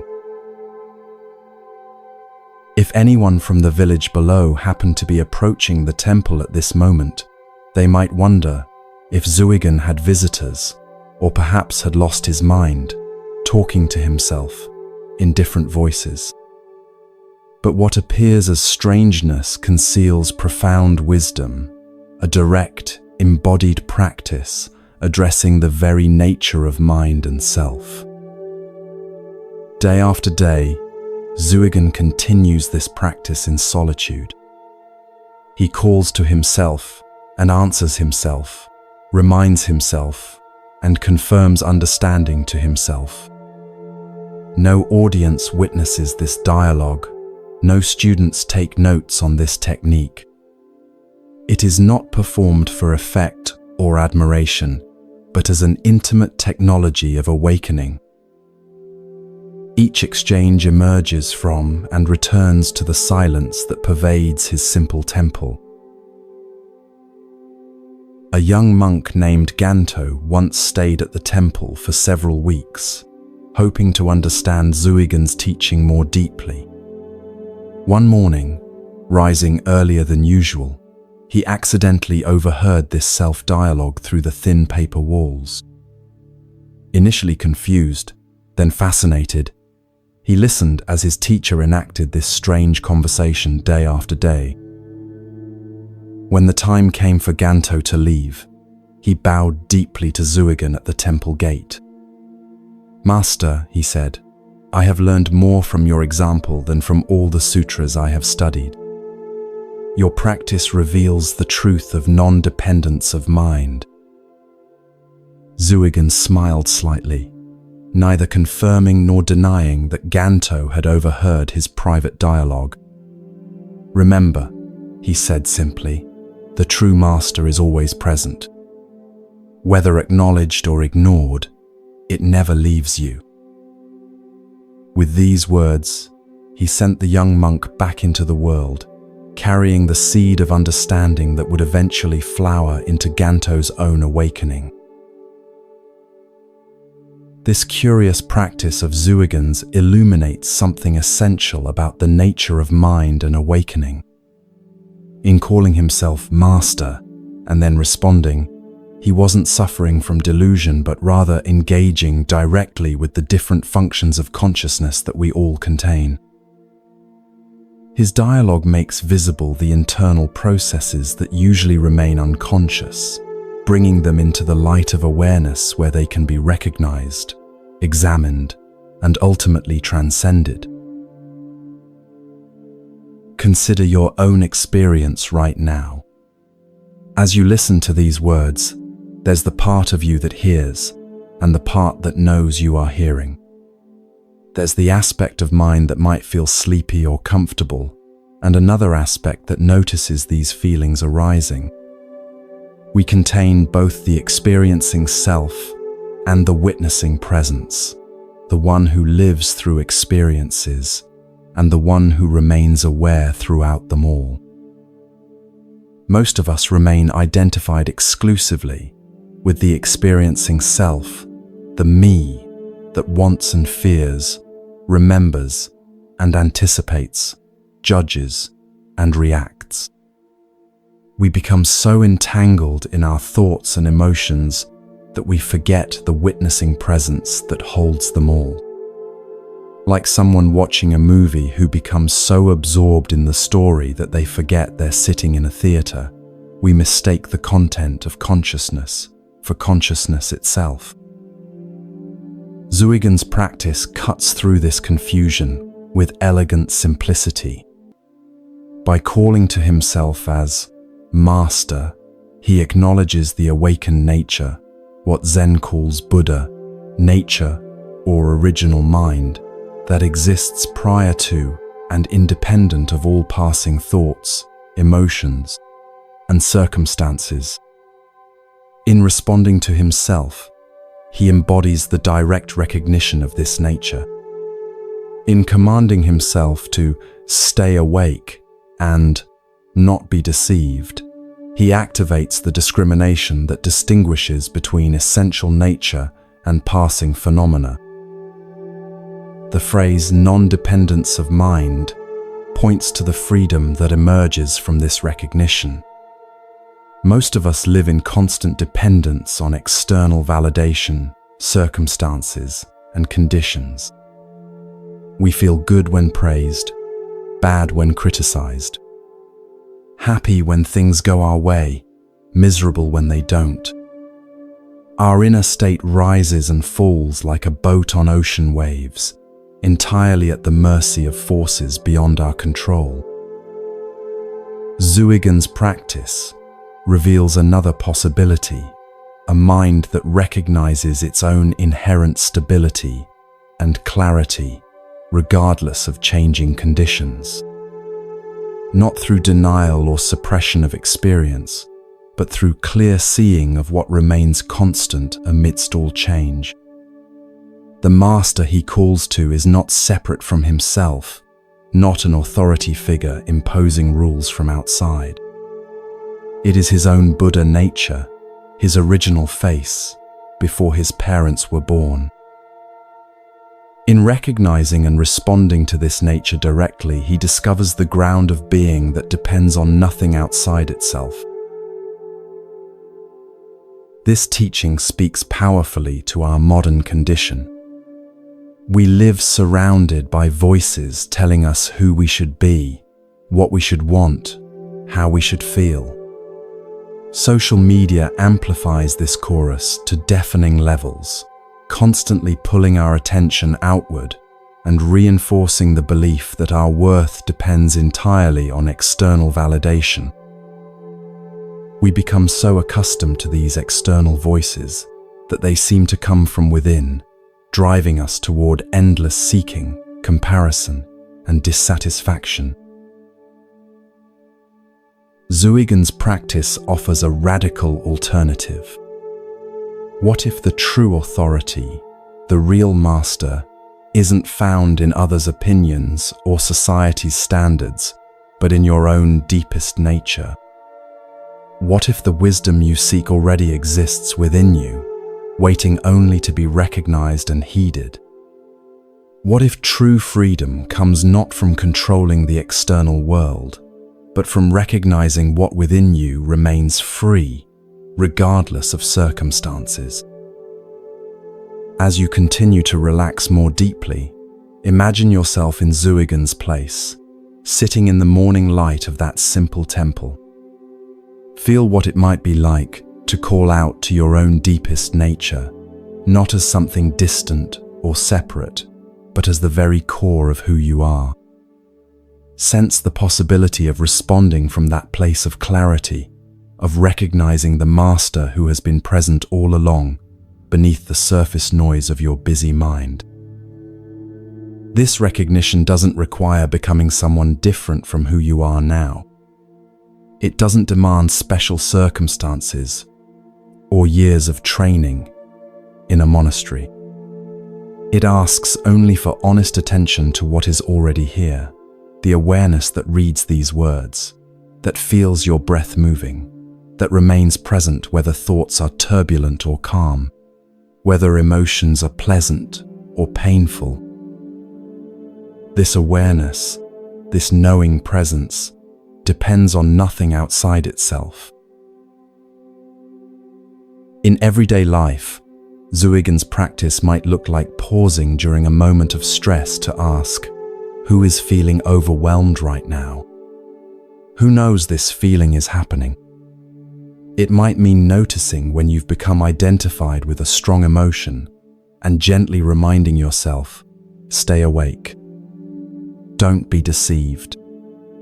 Not as self-criticism, but as kind recognition of your wider nature. The non-dependence of mind doesn't mean disconnection from life or others. Quite the opposite. It allows for more authentic connection because you're no longer relating from need, fear, or habitual patterns. When you recognize that your essential nature doesn't depend on others' approval or external circumstances, you're free to engage with life from a place of natural responsiveness rather than anxious reactivity. Like Zuigan in his temple, you can be alone without loneliness, engaged without attachment, clear without rigidity. As sleep approaches, allow Zuigan's strange yet profound practice to work within you. There's no need to duplicate his words or method. Exactly, the essence of his teaching transcends any particular form. Simply notice the witnessing presence that remains aware as thoughts slow, as your body grows heavy, as consciousness begins its journey toward dreams. This presence, this master, neither arises when you recognize it nor disappears when you forget it. It is your birthright, your true nature, independent of all conditions, accessible in this moment, in this breath, in this gradual surrender to sleep.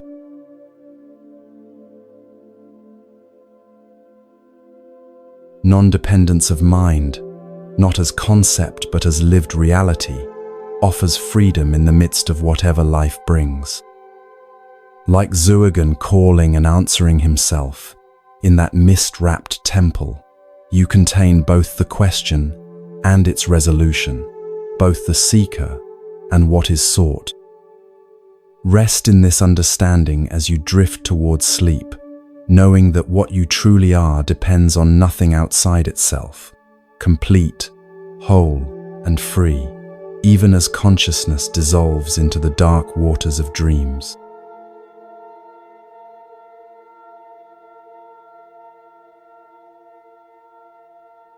As your breathing slows and your body releases the tensions of the day, allow yourself to journey now to a different kind of temple, not of isolation, but of challenging encounter. Feel the weight of your eyelids growing heavier as we travel through time to witness a pivotal moment between a confident young student and a master who understood that true wisdom often begins where intellectual certainty ends. Rain falls steadily on the tile roof of Dokuwon's temple, creating a gentle percussion that fills the meditation hall with its rhythmic presence. Water collects at the roof's edge before falling in clear streams to the stone garden below, where it traces temporary rivers between carefully placed rocks. The afternoon light filters through paper screens, softened by rain clouds, creating a gentle illumination that seems to blur the boundaries between objects. In this atmosphere of gentle dissolution, a young man named Yamaoka has arrived, eager to demonstrate his understanding to the renowned Zen teacher Dokuwon. Yamaoka is no ordinary student. In his early 20s, he has already studied with several masters and developed a reputation for his keen intellect and eloquent exposition of Buddhist philosophy. His confident posture and direct gaze reveal someone who believes he has grasped the essential teachings. Like many bright young practitioners, he has accumulated knowledge as others might collect treasures, proud of each insight and realization. Today, he seeks not so much to learn from Dokuwon as to receive confirmation of what he believes he already knows. Master Dokuwon, now in his 60s, receives the young man with neither special welcome nor discouragement. His weathered face shows the deep lines of someone who has looked long and honestly into the nature of existence. Unlike Yamaoka's animated expression, Dokuwon's face maintains a quality of restful alertness, neither engaging with nor withdrawing from what arises before him. He motions for Yamaoka to sit on the cushion across from him as a temple attendant silently brings tea. The rain continues its gentle symphony against the roof as steam rises from their cups. Yamaoka, unable to contain his eagerness any longer, sets his cup down with a decisive movement. "Master," he begins, his voice carrying the confidence of someone who has rehearsed his understanding many times, "I have come to a profound realization about the true nature of reality." He straightens his back, preparing to deliver what he considers his most advanced insight. The mind, Buddha, and sentient beings, after all, none of them exist. Feel how these words hang in the air between them, bold and absolute. The young man continues, his words flowing with practiced precision. The true nature of all phenomena is emptiness. There is no realization, no delusion, no sage, no ordinary person. His hands gesture elegantly as he articulates each point of this philosophy. There is no giving and nothing to be received. Yamaoka's statement isn't wrong within Buddhist philosophy. It echoes the Heart Sutra's teaching on emptiness, the understanding that all phenomena lack independent, permanent existence. Yet something in his delivery suggests he has grasped these ideas intellectually without embodying their deeper meaning. His very certainty reveals an attachment to concepts about non-attachment. Master Dokuan has remained perfectly still during this exposition, his expression unchanged.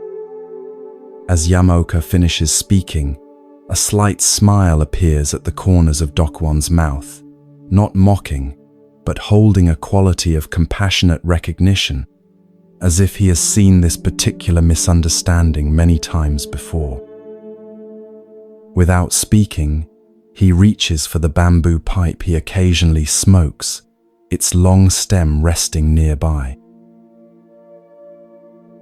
In a movement so smooth it seems almost casual, Dokuan suddenly raises the pipe and strikes Yamaoka across the shoulder with it. The sound of bamboo meeting flesh cuts through the background patter of rain. Yamaoka's face transforms instantly from confident exposition to shocked indignation. Pain flares across his shoulder and, more significantly, anger rises within him like a sudden flame. His breath catches, his muscles tense, and his eyes widen with unmistakable emotion. "Why did you do that?" he demands, rubbing his shoulder, the philosophical detachment of moments before completely forgotten. Master Dokuan leans forward slightly, his eyes meeting Yamaoka's with penetrating clarity. His voice, when he finally speaks, is neither harsh nor gentle, but direct as sunlight. "If nothing exists," he asks, "where did this anger come from?" Experience the profound silence that follows this question, how it expands to fill the room more completely than any philosophical discourse could. The rain continues its steady rhythm, but something has shifted in the quality of attention between the two men. In the space opened by Dokuan's question, Yamaoka confronts not just a logical contradiction, but the living reality of his own experience that transcends all concepts. The anger that flared so quickly in response to the strike was not a philosophical position, but an immediate, embodied reality. If truly nothing existed, no self, no other, no sensation, no reaction, then from where did this unmistakable anger arise? How could emptiness feel pain or indignation? In that moment of genuine emotion, the abstract understanding of nothing exists revealed itself as merely another concept, another position held by the very mind that supposedly didn't exist. Watch as understanding slowly dawns on Yamoka's face, not the satisfaction of intellectual insight, but the humbling recognition of how far conceptual understanding falls short of lived truth. The rain seems louder now, in the silence between them, each drop a tiny reminder of the world of direct experience that no philosophy can fully capture or contain. Yamaoka bows deeply, not from social courtesy, but from genuine recognition. When he straightens, his face has softened, the certainty replaced by something more valuable, authentic questioning. Master Dokuan nods slightly, acknowledging this shift, and reaches for the teapot to refill their cups. The lesson continues, in silence, as steam rises from fresh tea and rain traces patterns on the garden stones outside. This encounter reveals a central paradox on the Buddhist path. The teaching of emptiness, shunyata, is meant to liberate us from attachment to fixed views, yet it can itself become just another fixed view to which we cling. When emptiness becomes merely an intellectual position, nothing exists, rather than a direct insight into the fluid, interdependent nature of reality. It actually reinforces the very dualistic thinking it's meant to dissolve. Truly understanding emptiness doesn't mean denying the relative reality of our lived experience, the pain of a bamboo pipe striking your shoulder, the flush of anger rising in response. Rather, it means recognizing that these experiences, while real on one level, don't exist in the way we habitually imagine, as solid, separate, independent entities. They arise in dependence on countless conditions, persist for a time, and then dissolve back into the flow of experience. This understanding doesn't negate experience, but transforms our relationship to it, freeing us from the suffering that comes from grasping at what is inherently impermanent and interconnected. In your own life, notice where you might be holding ideas about spirituality or enlightenment as intellectual possessions, concepts you've accumulated, rather than truths you've embodied. Perhaps you understand intellectually that all things are impermanent, while still reacting with surprise and resistance when change inevitably arrives.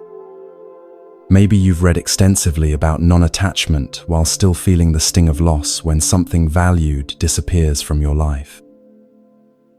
These contradictions aren't failures, but invitations to move beyond the comfortable territory of concepts into the more challenging landscape of direct experience. Dokuan's question, "Where did this anger come from?" offers a practice we can apply whenever we find ourselves holding spiritual understanding as mere concept. When strong emotions arise, rather than denying them in the name of spiritual ideals, or being completely swept away by their intensity, we can meet them with this question. Not to analyze intellectually, but to look directly at the living reality of our experience. From where does fear arise? From where does joy emerge? From where does confusion appear? This direct looking cuts through layers of concept and brings us face to face with the mystery of our own consciousness, neither empty nor solid, neither existent nor non-existent in any absolute sense. The Zen tradition has always valued this direct pointing over elaborate philosophy. While intellectual understanding has its place, it serves primarily as a raft to carry us to the shore of direct experience. Once there, we must be willing to leave the raft behind rather than carrying it on our shoulders as Yamaoka initially did with his understanding of emptiness. True wisdom emerges not from accumulating spiritual concepts, but from allowing them to dissolve into the immediate reality of lived experience. As you continue to relax more deeply, let Yamaoka's lesson become your own. Notice how your body feels in this moment, the weight of it against the surface supporting you, the rhythm of your breath moving in and out, the subtle sensations that arise and pass within your field of awareness. These experiences are neither absolutely existent nor absolutely non-existent. They simply are as they are, arising when conditions support them, passing when conditions change. This direct experience, not abstract philosophy, is the true territory of Zen practice. Perhaps, like Yamaoka, you've sometimes mistaken the map for the territory, believed that understanding spiritual teachings intellectually was the same as embodying them in your life. Dokwon's bamboo pipe reminds us that true understanding is tested not in the realm of elegant ideas, but in the crucible of direct experience. How do you respond when life strikes you unexpectedly? What arises when your carefully constructed understanding meets the messy reality of lived experience? As sleep approaches, allow these questions to work within you not as problems to solve, but as invitations to direct looking. The anger that arose in Yamaoka revealed not failure but opportunity, the chance to move beyond concept into the living reality that no words can fully capture. Your own experiences, whether pleasant or painful, offer the same invitation to meet life not through the filter of accumulated understanding, but with the fresh, direct attention that reveals its true nature. In this meeting of direct experience, neither grasping at existence nor hiding in non-existence, the middle way of Buddhism reveals itself, not as philosophy, but as the very ground of being. Neither solid nor empty, neither permanent nor non-existent, reality shimmers with a quality that transcends all concepts, yet manifests as this very moment, this very breath, this gradual surrender to sleep. Rest in this understanding as consciousness begins its journey toward dreams, knowing that true wisdom lies not in elegant ideas about nothing existing, but in the simple wonder of experiencing whatever arises, just as it is.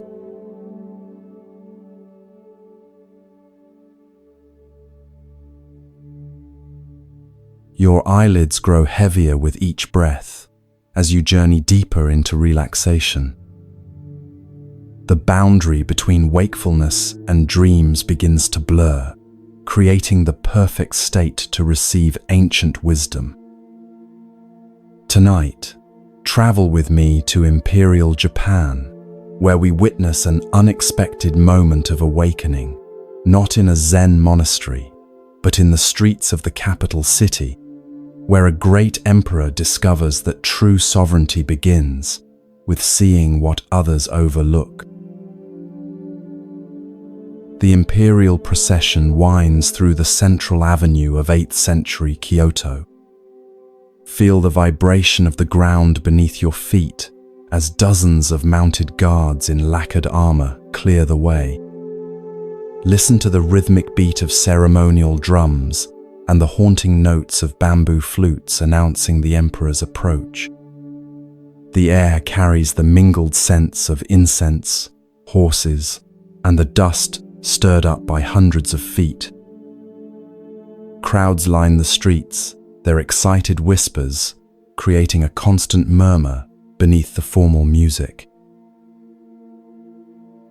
Emperor Daisho travels in a palanquin of breathtaking beauty, its carved sandalwood frame adorned with gold leaf that catches the afternoon sun, silk curtains of the imperial purple rippling in the gentle breeze. 8 bearers, selected for their perfect matching height and strength, carry this mobile throne with such synchronized precision that the emperor inside feels no jarring movement, only the smooth sensation of gliding above the common ground. The palanquin symbolizes his separation from ordinary existence, elevated, protected, set apart from the mundane world of his subjects. Inside this cocoon of luxury sits Emperor Daisho himself. Though only in his 30th year, responsibility has aged his face beyond his time. His expression maintains the careful neutrality expected of one who rules an empire, neither too somber nor too light, a face trained to reveal nothing of the man beneath the elaborate robes and ceremonial headdress. Yet behind this imperial mask lives a restless intelligence and a curiosity about the world that occasionally breaks through the rigid protocol surrounding him. The procession follows a carefully planned route through the capital's most beautiful districts. No unsightly buildings will offend the imperial gaze. No unpleasant odors will reach the imperial nostrils. Court officials have spent weeks ensuring that the emperor will see only the most pleasing aspects of his domain: freshly painted buildings, streets swept clean of debris, citizens in their finest attire. Even the beggars and outcasts who normally populate certain corners have been temporarily relocated beyond the imperial route. Yet despite these preparations, something unexpected occurs. A sudden gust of wind stronger than the rest catches the silk curtains of the palanquin, billowing them outward and momentarily opening a clear view to a narrow side street that was not meant to be seen from the main avenue. In that brief moment, Emperor Daisho's gaze falls upon something the court officials had overlooked: the body of a man lying in the shadow of a crumbling wall. The emperor's hand moves in a subtle gesture, and the entire procession comes to an immediate halt. The sudden silence as the drums and flutes cease, their music creates a tension that ripples through the crowd. Something has disrupted the perfect choreography of this imperial journey. "There," Daisho says quietly to his chief attendant, pointing toward the side street. "I wish to see." Confusion and concern flash across the attendant's face. This narrow alley is not part of the approved route.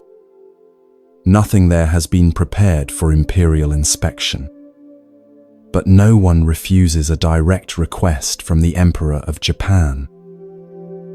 "As you wish, Divine One," the attendant replies, signaling to the bearers. Feel the shift in atmosphere as the procession diverts from its planned path. Courtiers exchange worried glances, guards tighten their formation, and the crowd murmurs in surprise at this unprecedented change. The palanquin bearers turn carefully into the narrow street, moving with heightened caution over the uneven ground. As they approach the crumbling wall, the body comes clearly into view. It is a beggar, clearly dead for perhaps a day, his thin body covered only by tattered robes. No one has claimed him for burial. No one has even moved him from where he fell. In death as in life, he remains unseen by the bustling city around him, or at least unseen until now. Emperor Daisho steps down from his palanquin an action so unexpected that several attendants gasp audibly. The emperor does not walk on unprepared ground. His feet do not touch the same earth as common people. Yet here he stands, the elaborate layers of his ceremonial robes gathering dust from the neglected street. He approaches the dead man slowly, his face revealing nothing of his thoughts. The courtiers and guards remain frozen in shock at this breach of protocol, while the common people who have followed the procession watch in stunned silence. No one present has ever witnessed or even heard of an emperor approaching the body of a beggar. Daisho stops before the body and stands in silence for several long moments. What passes through his mind in this extraordinary moment, none can say with certainty. But when he finally speaks, his voice carries no disgust, no judgment, only a clear recognition of what lies before him. "This man too was one of my subjects," he says, his words carrying clearly in the hushed silence. "Yet he died alone, uncared for, and remains unburied." He turns to face his chief minister, who has hurried to his side. "How can I claim to rule this land when such things happen within the shadow of my own palace?" The minister begins to offer excuses, that there are too many beggars to count, that court resources cannot extend to every unfortunate, that surely the emperor cannot be expected to concern himself with such lowly matters. But Daisho raises his hand, silencing these protestations with a simple gesture. "I wish for this man to receive proper burial rites," he commands. "And beyond that, I wish to understand how many others like him exist in my capital, and what might be done to prevent such lonely deaths." With these words, he returns to his palanquin, and the procession gradually reforms, continuing its journey to the temple where the emperor is expected for an important ceremony. But something has shifted, not just in the day's schedule, but in Daisho himself. The carefully constructed boundary between the imperial world and the reality of his subjects' lives has been momentarily breached, allowing a glimpse of truth to enter. In the days that follow, the emperor does not forget what he has seen. True to his word, he commissions reports on the conditions of the poorest districts in the capital. He establishes new almshouses and hospitals.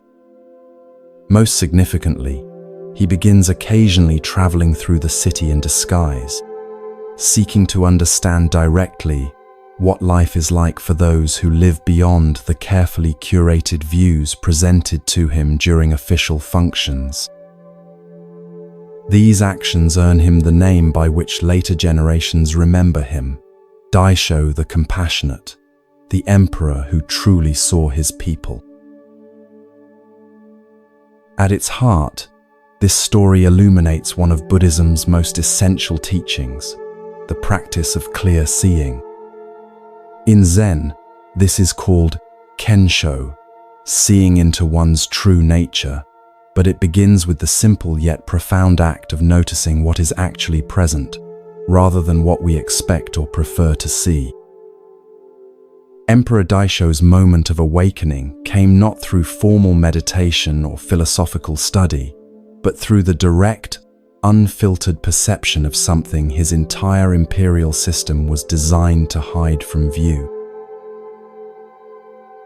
We might not be emperors, but we each create similar systems in our own lives, carefully curated routes through reality that show us only what confirms our existing views and protects us from uncomfortable truths.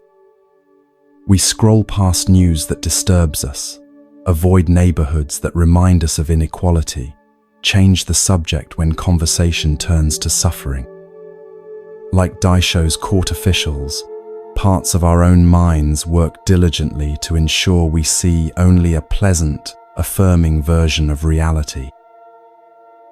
Yet true awakening often begins with exactly what these systems try to prevent: the unexpected glimpse of what we've been avoiding, the momentary parting of curtains that reveals what lies just beyond our carefully maintained route through life. The Buddha himself began his spiritual journey when, despite his father's elaborate efforts to shield him from life's harsher realities, he encountered old age, sickness, and death during rare ventures beyond palace walls. These sights, so ordinary to most people, yet so shocking to the protected prince, became the catalyst for his quest for understanding. In the Zen tradition, this quality of open, unfiltered noticing is cultivated through practices like shikantaza, just sitting, where we learn to be present with whatever arises, without automatically turning away from the uncomfortable or grasping at the pleasant. We develop what the Japanese Zen master Shunryu Suzuki called beginner's mind, shoshin, the capacity to see without the distortions of preconception, preference, or protection. Like Daisho stepping down from his palanquin, we descend from our habitual viewpoints to encounter reality directly. The story also reveals the intimate connection between seeing clearly and the arising of compassion. Daisho's response to the dead beggar wasn't calculated or performative. It emerged naturally from truly seeing another human being's suffering. In Buddhism, this connection is expressed in the concept of karuna, compassion, arising spontaneously from prajna, wisdom, or clear seeing. When we truly see suffering without the buffer of our usual defenses and rationalizations, the heart naturally responds. Consider your own life as you continue to relax more deeply. What might you be systematically not noticing? What suffering, in yourself, in others, in the wider world, have you arranged your life to avoid seeing directly? What imperial processions do you maintain habitual routes through physical and mental landscapes that shield you from uncomfortable realities? This isn't about cultivating guilt or forcing yourself to confront every painful reality at once. Rather, it's about developing the courage and capacity to notice when the curtains part momentarily, revealing what lies beyond your usual field of vision. Instead of immediately looking away or rationalizing what you've glimpsed, can you, like Emperor Daisho, pause the procession of your habitual life long enough to truly see? True noticing isn't limited to witnessing suffering. It extends to all of reality, including beauty, joy, and the simple miracles of ordinary existence that our busy minds often overlook.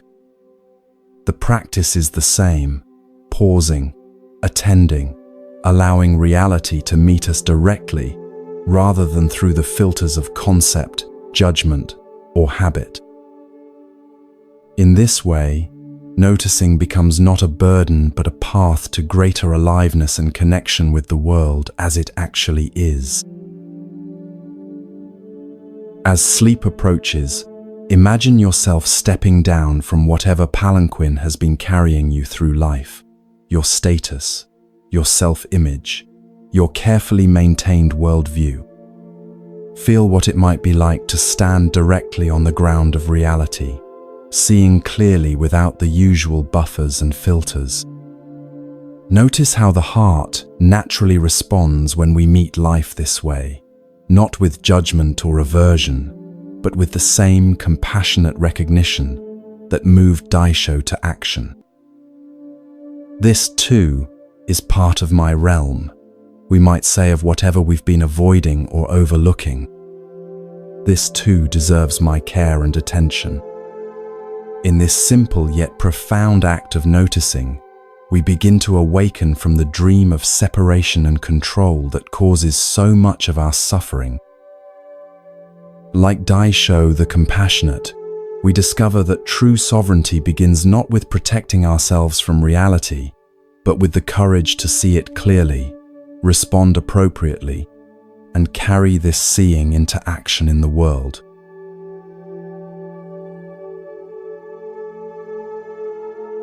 As you drift towards sleep, allow this practice of noticing to continue effortlessly. The sensations in your body, the thoughts crossing your mind, the emotions rising and falling, all can be met with the same clear, compassionate attention that transformed an emperor into a truly wise ruler. Rest in this open awareness as consciousness gradually dissolves into sleep, knowing that the capacity to truly notice, to see beyond the curtains of habit and preference, remains available in each moment, offering a direct path to wisdom, compassion, and freedom.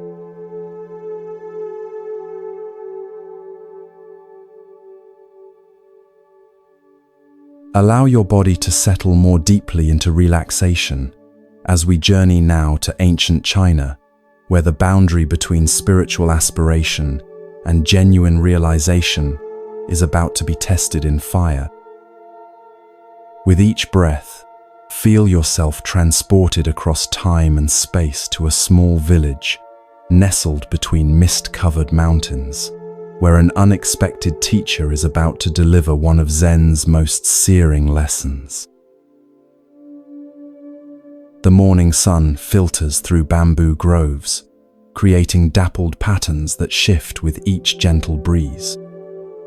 Dew still clings to grasses along the narrow footpath that winds between rice paddies toward the outskirts of the village. Here, the cultivated fields gradually surrender to wilder growth, twisted pines and flowering shrubs that mark the transition to the mountains beyond. Follow this path with your mind's eye until you notice a simple structure emerging from the landscape, a small hut built of local timber with a thatched roof now weathered by several seasons of sun and rain. This humble dwelling belongs to a monk who has lived here for 20 years. Unlike the bustling temple in the distant capital, where he began his training, this solitary hut offers the perfect setting for deep meditation practice. No temple bells marking time, no complex schedule of ceremonies, no politics of monastic hierarchy, just silence, simplicity, and the rhythm of his own breath. Here, he believes, he will surely attain the enlightenment he has sought with such dedication. Inside the hut, the monk sits in perfect meditation posture on a worn cushion. His legs are folded in the lotus position, his spine straight but not rigid, his hands resting in his lap in the cosmic mudra, left palm up, right palm resting upon it, thumbs lightly touching to form a perfect oval. His eyes remain half open, gazing softly at the earthen floor before him. His breath moves in and out with the unhurried rhythm of deep concentration. The interior of the hut reflects his commitment to simplicity, a sleeping mat rolled neatly against one wall, a shelf holding a few sutras, a small altar with a simple Buddha figure, and a stick of incense, sending a thin line of fragrant smoke toward the ceiling. What you cannot see from outward appearances is the subtle pride that has taken root within him. Over these 20 years, his practice has become a kind of spiritual accomplishment in his own mind. He takes satisfaction in his austerity, his discipline, his separateness from ordinary life. He believes himself advanced on the path, perhaps even close to the enlightenment he has pursued so diligently. This subtle error, mistaking the form of practice for its essence, has grown so gradually that he himself remains unaware of it. Each day for the past year, an old woman from the village has supported his practice by bringing food. Feel the smoothness of the worn wooden bowl she carries, filled with rice and simple vegetables harvested from her own garden. Notice her hands, gnarled like ancient tree roots from decades of labor, yet still strong enough to carry water, tend crops, and support this monk she believes to be a holy man. In her weathered face, lines map a lifetime of joys and sorrows, laughter and tears, all met with the direct simplicity that comes from living close to the fundamentals of existence. For 20 years, she has heard villagers speak of the monk's dedication. For 20 years, she has set aside a portion of her own modest harvest to support his spiritual endeavors. For 20 years, she has believed that his practice brings blessings to the village and merit to those who support him. Yet in all this time she has wondered, what wisdom has emerged from these decades of meditation? What realization has bloomed from such perfect conditions? Today, as she approaches the hut with her offering, something has shifted in her usually gentle demeanor. There is a new determination in her step, a clarity in her gaze that suggests a decision has been reached after long consideration. She sets the bowl down outside the hut's entrance and calls softly to announce her presence, as she has done hundreds of times before. The monk's eyes open fully as he registers her voice. With practiced movements, he rises from his cushion and steps to the doorway to receive her offering. Their exchange follows the usual pattern, her bow of respect, his nod of acknowledgement, the bowl changing hands with minimal interaction. But today, as he turns to go back inside, she speaks words that break their established routine. "Before I go," she says, her voice carrying unexpected authority, "I would like to ask you a question." The monk pauses, surprised by this deviation from their silent ritual. "Of course," he responds, though a hint of impatience colors his tone. His morning meditation has been interrupted, after all. Feel the weight of the moment as the old woman looks directly into his eyes and asks, "In all your years of study and meditation, what have you understood about Buddha's teaching? What wisdom has your practice revealed?" The monk straightens slightly, pleased to have an opportunity to demonstrate his spiritual attainment. "I have realized that Buddha, nature pervades all things," he begins, his voice taking on the measured cadence he remembers from his teachers. "Everything is emptiness. Form is no other than emptiness. Emptiness no other than form. All phenomena arise and pass away like dreams, like illusions, like bubbles on a stream." He continues with similar phrases, eloquent echoes from sutras he has memorized and concepts he has contemplated during his years of practice. As he speaks, something shifts in the old woman's expression, not toward the reverence or gratitude he might expect, but toward a deepening disappointment. When he finally finishes his explanation, silence hangs between them for several long moments. Then, without warning, she does something completely unexpected. She throws the bowl of rice to the ground.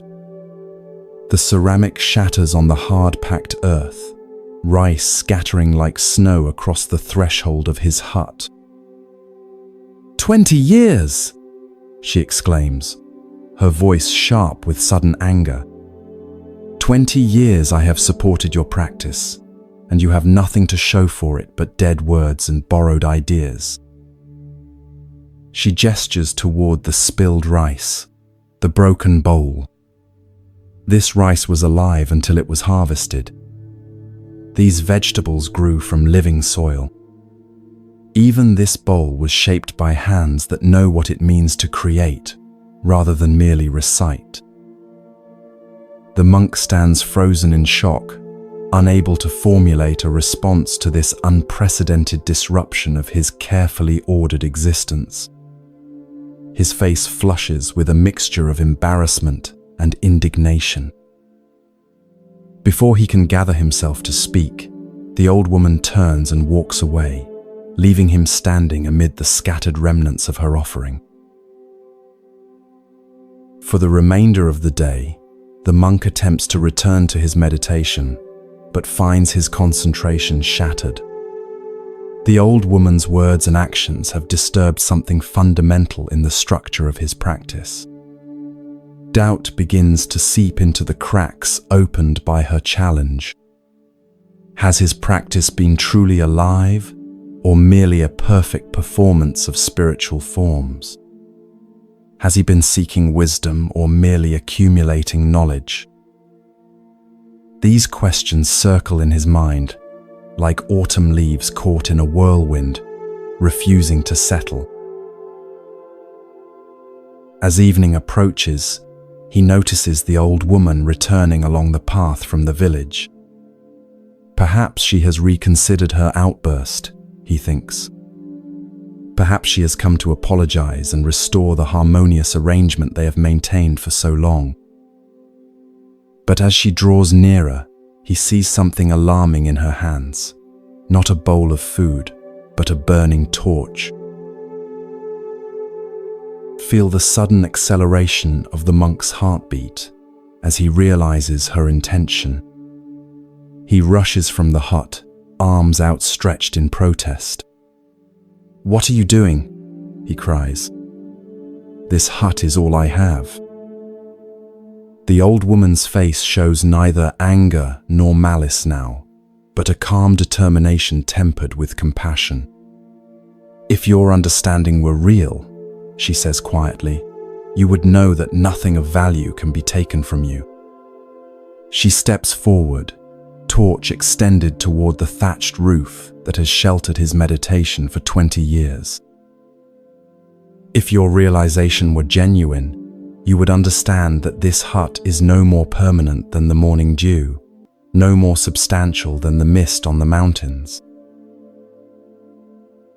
Before the monk can intervene, she touches the torch to the dry thatch. Flames catch and spread with frightening speed, transforming the simple structure into a column of fire that illuminates the gathering dusk. Heat radiates outward in waves, as 20 years of the monk's life, his sutras, his altar, his meditation cushion, are consumed in the blaze. Watch the monk's face as he witnesses this destruction. At first, there is shock and anger. How could she do this?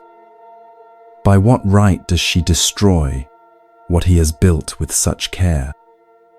But as the flames rise higher, something shifts in his expression. The gap between his spiritual theories and the reality of his attachment becomes undeniable.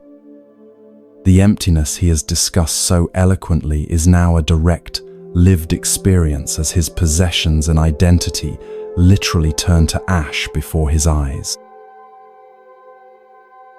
In this blazing moment of truth, something genuine awakens within him, not the enlightenment he had imagined, with himself at its center, but a humbling recognition of how far his practice has drifted from authentic realization. The fire illuminates not just the night, but the subtle spiritual materialism that has guided his path. As his hut collapses into embers, tears begin to stream down his face, not just for what he has lost, but for what he is finally beginning to understand. The old woman watches silently, the empty torch now resting at her side. When she sees the transformation in his expression, the genuine awakening that has emerged from this devastating lesson, she nods once, as if confirming that her difficult task is complete. Without further words, she turns and walks back toward the village, leaving the monk alone with the fire and his newborn insight. Later, villagers would tell how they found him sitting in meditation posture before the cooling ashes of his hut, his face transformed by an authenticity and humility that had been missing despite his perfect form. Some say he eventually built another simple shelter on the same spot. Others say he wandered the countryside afterward, teaching not from sutras but from the direct understanding that emerged from losing everything. But all agree that whatever wisdom he eventually developed began truly on the night his hut burned, when an old woman's fierce compassion cut through 20 years of spiritual pretense. This searing story illuminates one of Buddhism's most challenging teachings, the difference between intellectual understanding and genuine realization. The monk had mastered the forms of practice and memorized the words of wisdom, but these remained separate from his lived experience. His understanding was theoretical rather than embodied, a collection of spiritual possessions rather than a transformation of being. The old woman, with her direct perception and fierce compassion, recognized what he could not see himself.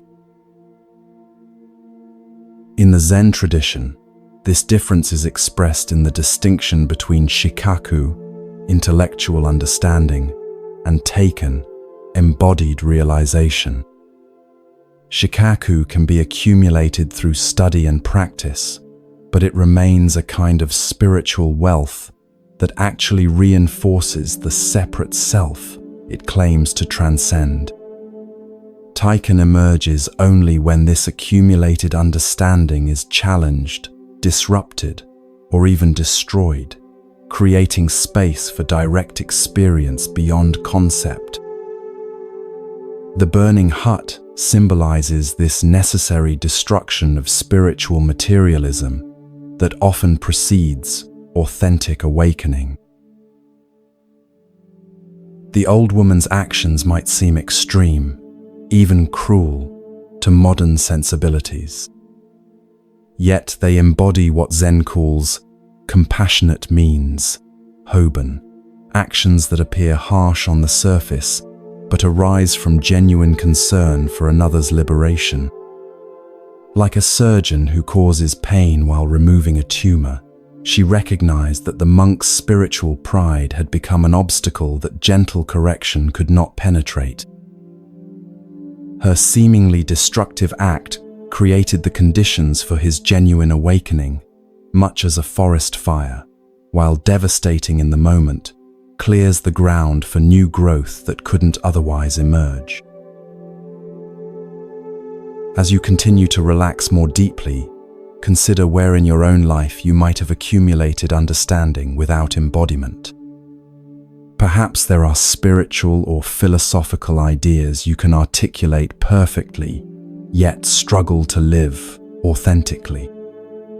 Maybe there are truths you know intellectually but haven't fully integrated into your being. The gap between what we know and how we live creates a subtle suffering that no amount of additional knowledge can resolve. What huts have you built? Not just physical structures, but identities, beliefs, accomplishments that you've come to cherish and protect. How might you respond if circumstances threatened these carefully constructed aspects of yourself? The monk's initial reaction, panic, protest, Anger reveals how easily spiritual understanding collapses when our security is genuinely threatened. Yet it is precisely in these moments of disruption and loss that our practice is most deeply tested and the possibility of authentic realization emerges. True spiritual maturity isn't measured by how much we've accumulated, whether possessions, knowledge, or even meditative experiences, but by how we respond when these things are taken away. Can we meet loss with the same equanimity as gain? Can we face criticism with the same openness as praise? Can we accept failure with the same grace as success? These questions point toward a lived wisdom that goes beyond concepts to the heart of what spiritual practice ultimately offers. Not security from life's uncertainties, but the capacity to meet whatever arises with presence and authenticity. As sleep approaches, imagine sitting before the cooling embers of everything you've relied upon for security and identity. Feel what remains when these external supports are stripped away. Notice the spaciousness that opens when we release our grip on who we think we should be and what we believe we should know. There is a freedom in this surrender that no spiritual accomplishment can provide. The freedom of discovering that our essential nature needs no protection, no validation, no hut to shelter it from the elements of existence. The old woman's fierce wisdom offers us this invitation to move beyond the safety of perfect form into the vulnerable authenticity of direct experience. Not by abandoning practice, but by allowing it to transform from performance to presence, from accumulation to embodiment, from knowing about to being with. As consciousness begins its journey toward dreams, rest in this understanding that true awakening often begins precisely where our carefully constructed spiritual identity ends, in the sacred ashes of what we thought we knew.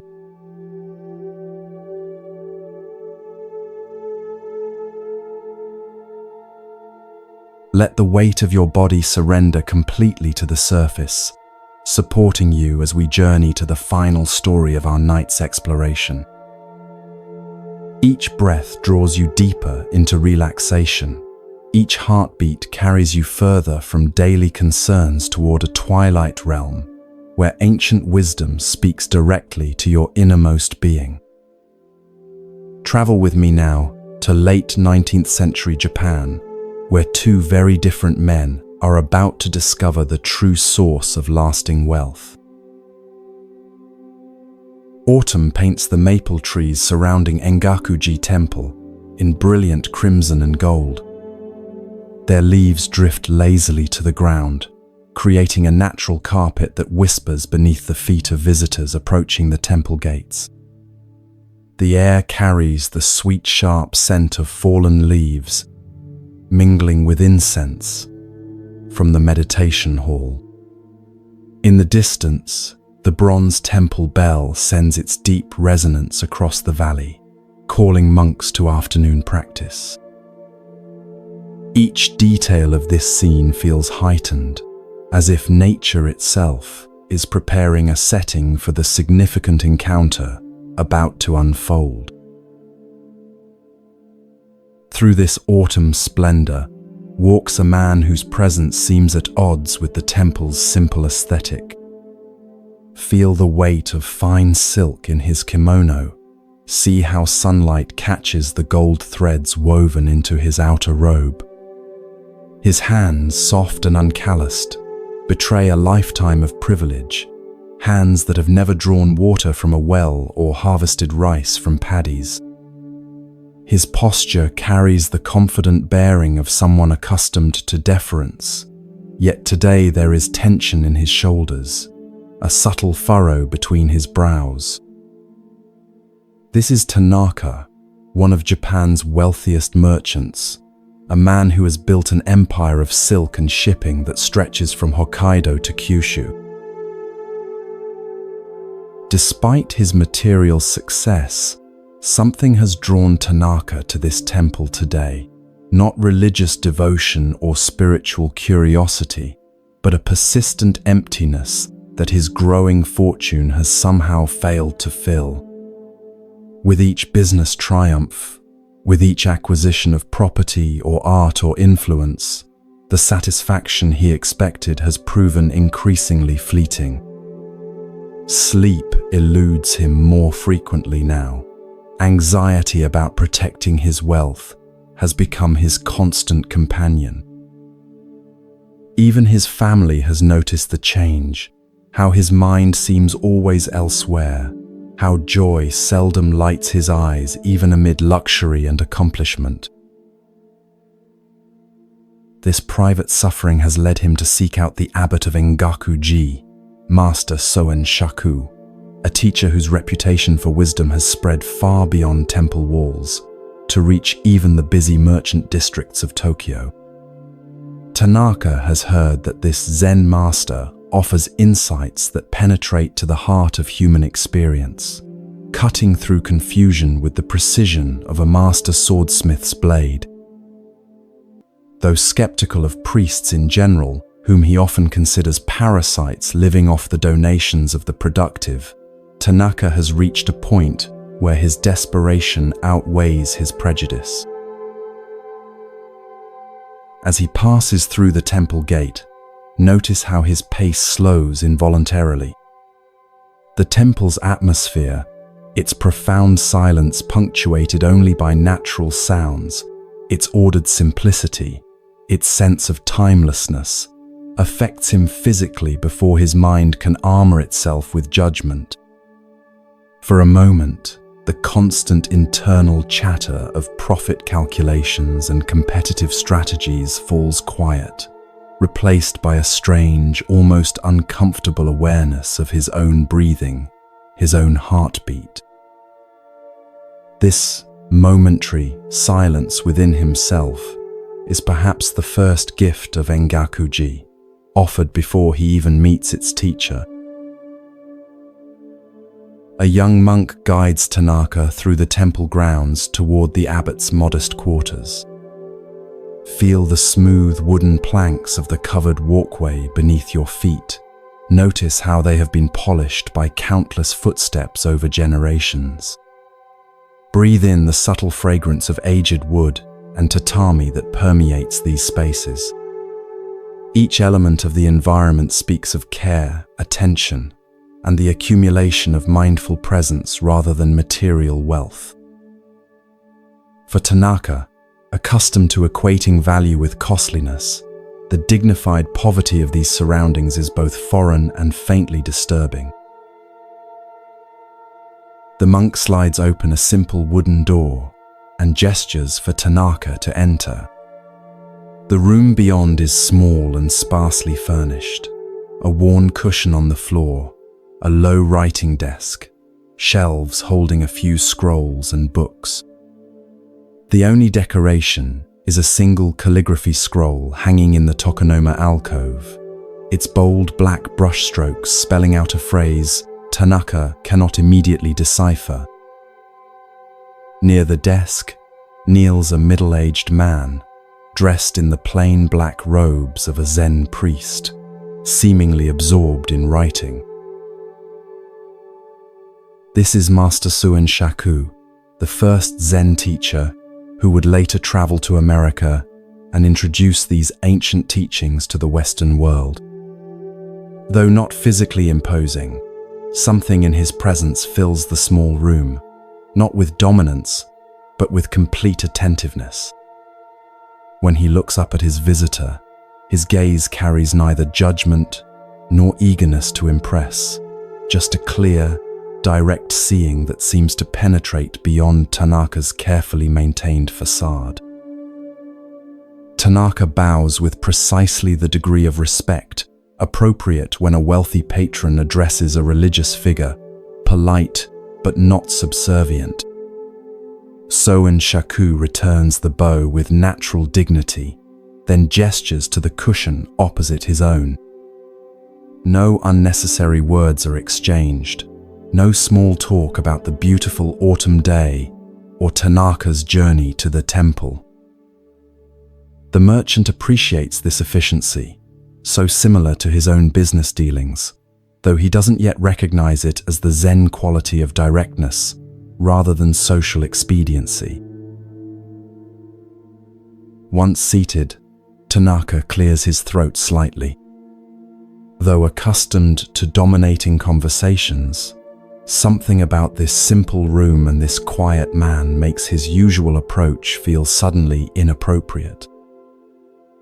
"Master," he begins, the formal title feeling strange on his tongue, "I have achieved significant success in my business ventures.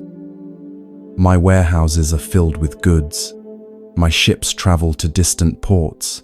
My name is respected in financial circles throughout Japan."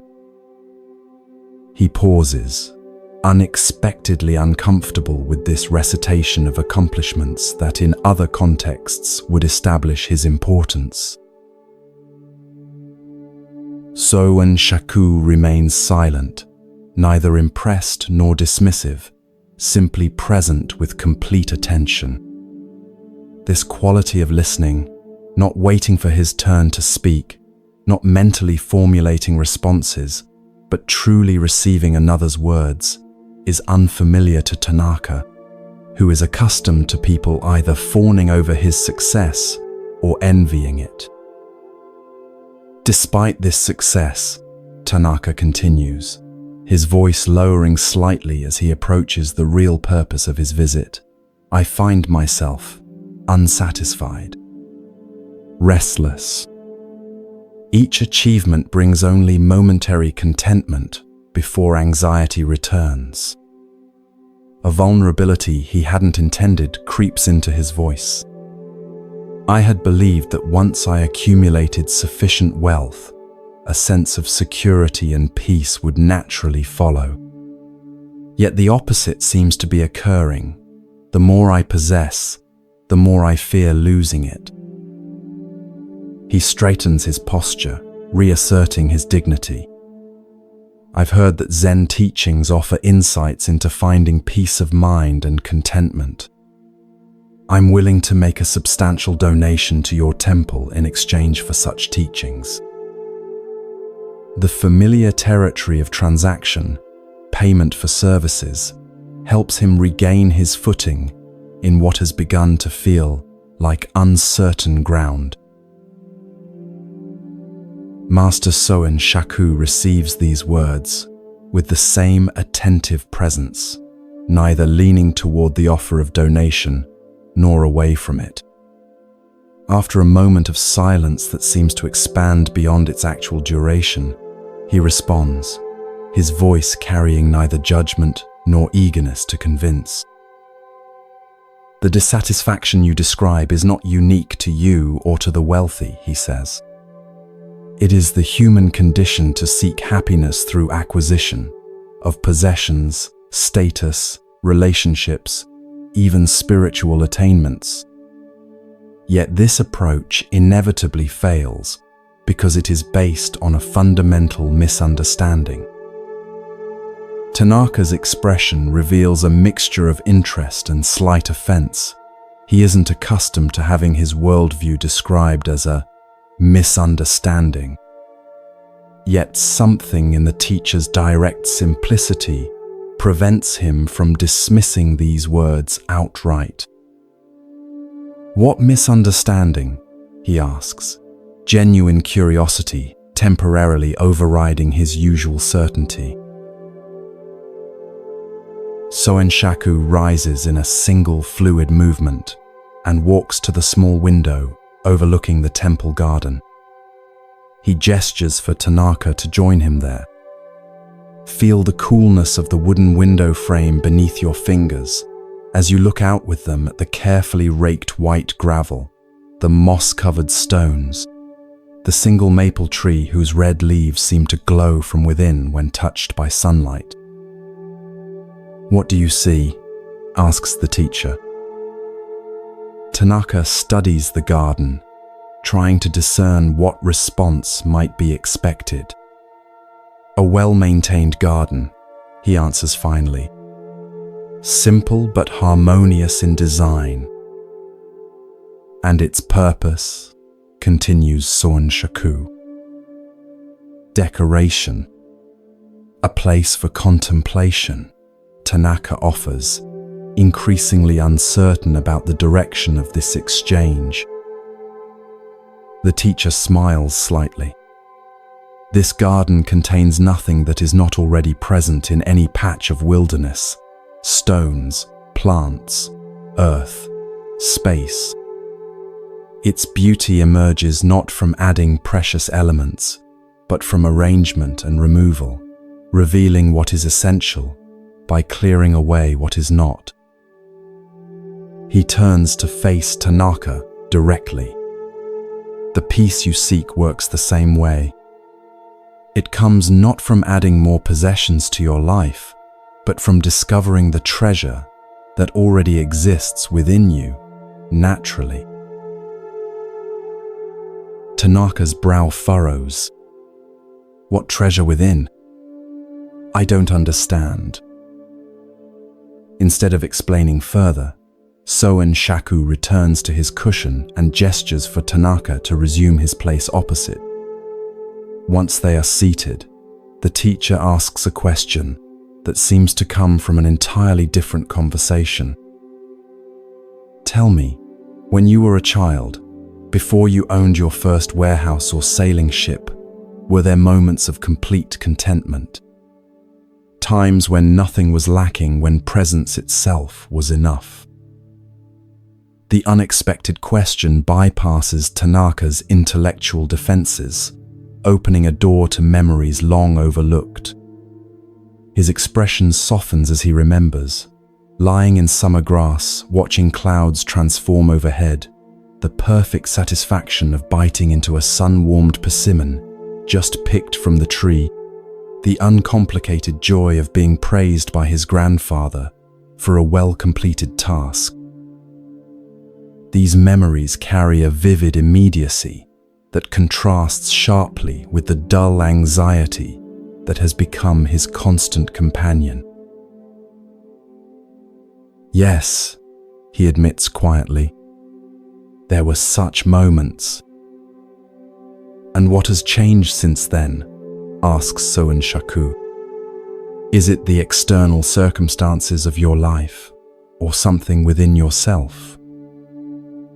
The question lands with unexpected weight, creating a silence that Tanaka doesn't rush to fill. For perhaps the first time in years, he looks honestly at the quality of his own experience, not through the lens of accomplishment or acquisition, but simply as felt reality. What he discovers in this moment of clarity is both surprising and somehow familiar, that his restless pursuit of more has actually carried him further from the natural contentment he once knew without effort. I think I understand, he says slowly. But how does one return to that simplicity? I cannot unknow what I know about the world, or unbecome who I have become. Soen Shaku nods, acknowledging the genuine difficulty of the question. You're right, there is no returning to childlike innocence.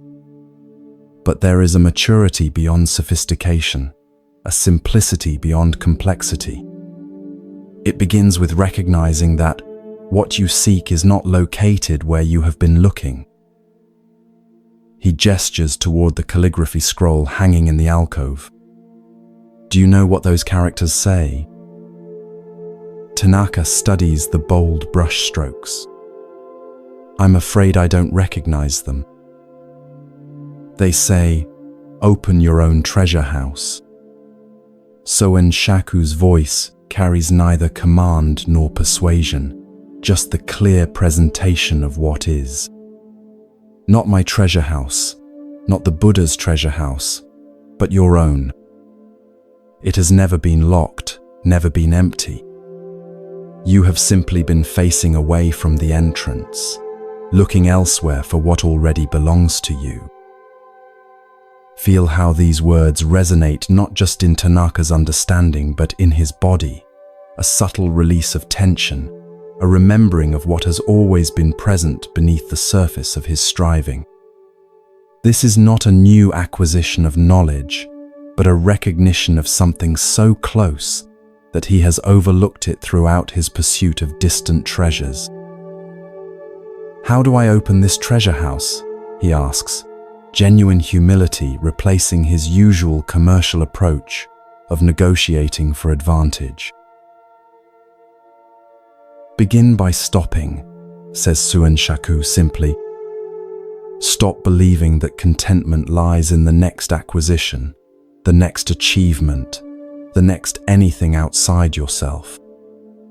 Stop treating life as a transaction where happiness must be purchased through effort or wealth." He reaches for a simple ceramic cup beside his writing desk and takes a small sip of tea. When you truly stop this outward movement, even for a moment, you may notice what has been present all along. As if to demonstrate, the teacher closes his eyes briefly. The room fills with a quality of profound stillness that seems to extend beyond mere silence. In this unexpected pause, Tanaka too falls quiet, not the tense quiet of waiting for a business negotiation to resume, but a genuine cessation of his habitual mental movement. For a breath, maybe two, he experiences the simplicity of just being present, neither reaching for more nor defending what he has. In this brief opening, something forgotten yet deeply familiar makes itself known, a completeness that requires no addition, a peace that depends on no external circumstance. When Soen Shaku opens his eyes, he seems to recognize what has transpired in the merchant's experience. "That," he says quietly, "is the entrance to your treasure house. Not a technique to be mastered or a teaching to be purchased, but a recognition of what is already and always available when the mind stops its habitual patterns of seeking elsewhere." Tanaka sits in silence, absorbing the profound simplicity of this teaching. Unlike the business advice or investment strategies he is accustomed to evaluating, this cannot be analyzed through his usual metrics of potential profit or loss. It points toward a completely different way of relating to experience itself. Finally, he bows, not the calculated bow of social propriety he offered upon entering, but a genuine gesture of gratitude. "Thank you, Master. I came seeking techniques for peace of mind, but you have shown me something far more valuable." "You have shown yourself," corrects Soen Shaku gently. "I have merely pointed toward what was already there." As their meeting concludes, Tanaka reaches inside his robe and removes a small but heavy pouch. The distinctive clink of gold coins sounds as he places it on the floor between them. "For the temple," he says. Soen Shaku makes no move to take or refuse the offering.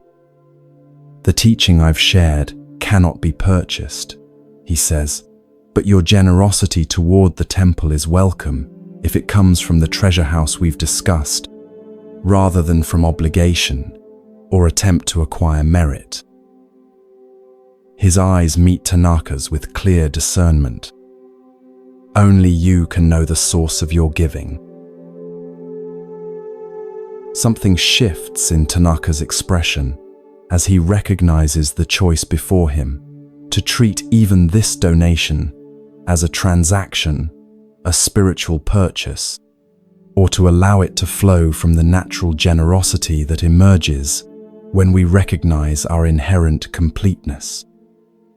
After a moment's reflection, he adds a second pouch beside the first, this one given not from calculation, but from the glimpse he has had of his own treasure house. As he leaves the temple, walking back through the carpet of autumn leaves, Tanaka carries with him not new spiritual possessions to protect and maintain, but a question that will continue to unfold throughout his life. What changes when we stop seeking treasure outside ourselves and begin to recognize what has been present all along? This final story illuminates one of Buddhism's most essential teachings, that the peace and contentment we seek through endless acquisition already exists within us, needing only to be recognized rather than attained. This teaching appears throughout Buddhist traditions, in the Zen concept of Hongaku, original enlightenment, in the Tibetan recognition of Buddha, nature, in the Thai forest tradition's emphasis on citta, the heart, mind that is naturally radiant before being obscured by defilements. Each points toward the same fundamental reality, that our endless seeking outside ourselves obscures the very treasure we're looking for. As you sink deeper towards sleep, consider how this teaching might illuminate your own experience. Notice how often your mind moves in the pattern Tanaka demonstrated, believing that contentment lies in the next achievement, the next acquisition, the next relationship, the next spiritual insight. This pattern creates a perpetual sense of insufficiency, a subtle background feeling that something is missing or incomplete. Yet whenever this seeking momentarily stops, perhaps in moments of natural beauty, creative absorption, or deep connection, a completeness makes itself known that depends on nothing outside itself. Your own treasure house has never been locked or empty. The capacity for contentment, clarity, and compassion exists within you as naturally as fragrance exists within a flower. These qualities don't need to be manufactured or imported from outside. They need only to be recognized and allowed to express themselves. The journey is not one of attainment, but of removal, clearing away the habitual patterns of thought and behavior that obscure what has been present all along. This recognition doesn't mean abandoning meaningful goals or responsible planning. Tanaka didn't need to renounce his business to benefit from Soen Shaku's teaching. Rather, it means approaching life's activities from a different starting point, not from lack seeking fulfillment, but from wholeness expressing itself uniquely through your particular gifts and circumstances. This shift in perspective transforms everything while changing nothing about your external reality. As consciousness begins its journey toward dreams, allow this teaching to work within you, not as another spiritual acquisition, but as permission to recognize what is already present.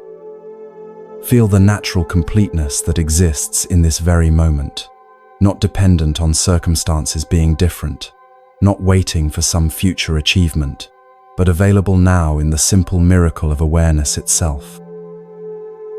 This recognition is the beginning of a different way of being in the world, neither grasping for more nor defending what you have, but living from the natural generosity and clarity that emerge when the treasure house of your own nature stands open. The path of awakening is ultimately not about adding something new, but about removing the obscurations that hide what has always been true. Like clearing away clouds to reveal the sun that was shining all along, spiritual practice at its heart is the gentle, persistent work of recognizing our own treasure house, the natural awareness, compassion, and wisdom that are our birthright, requiring nothing outside themselves to be complete. Rest in this recognition as sleep approaches, knowing that what you seek has never been anywhere but here, waiting patiently for you to turn your attention toward home.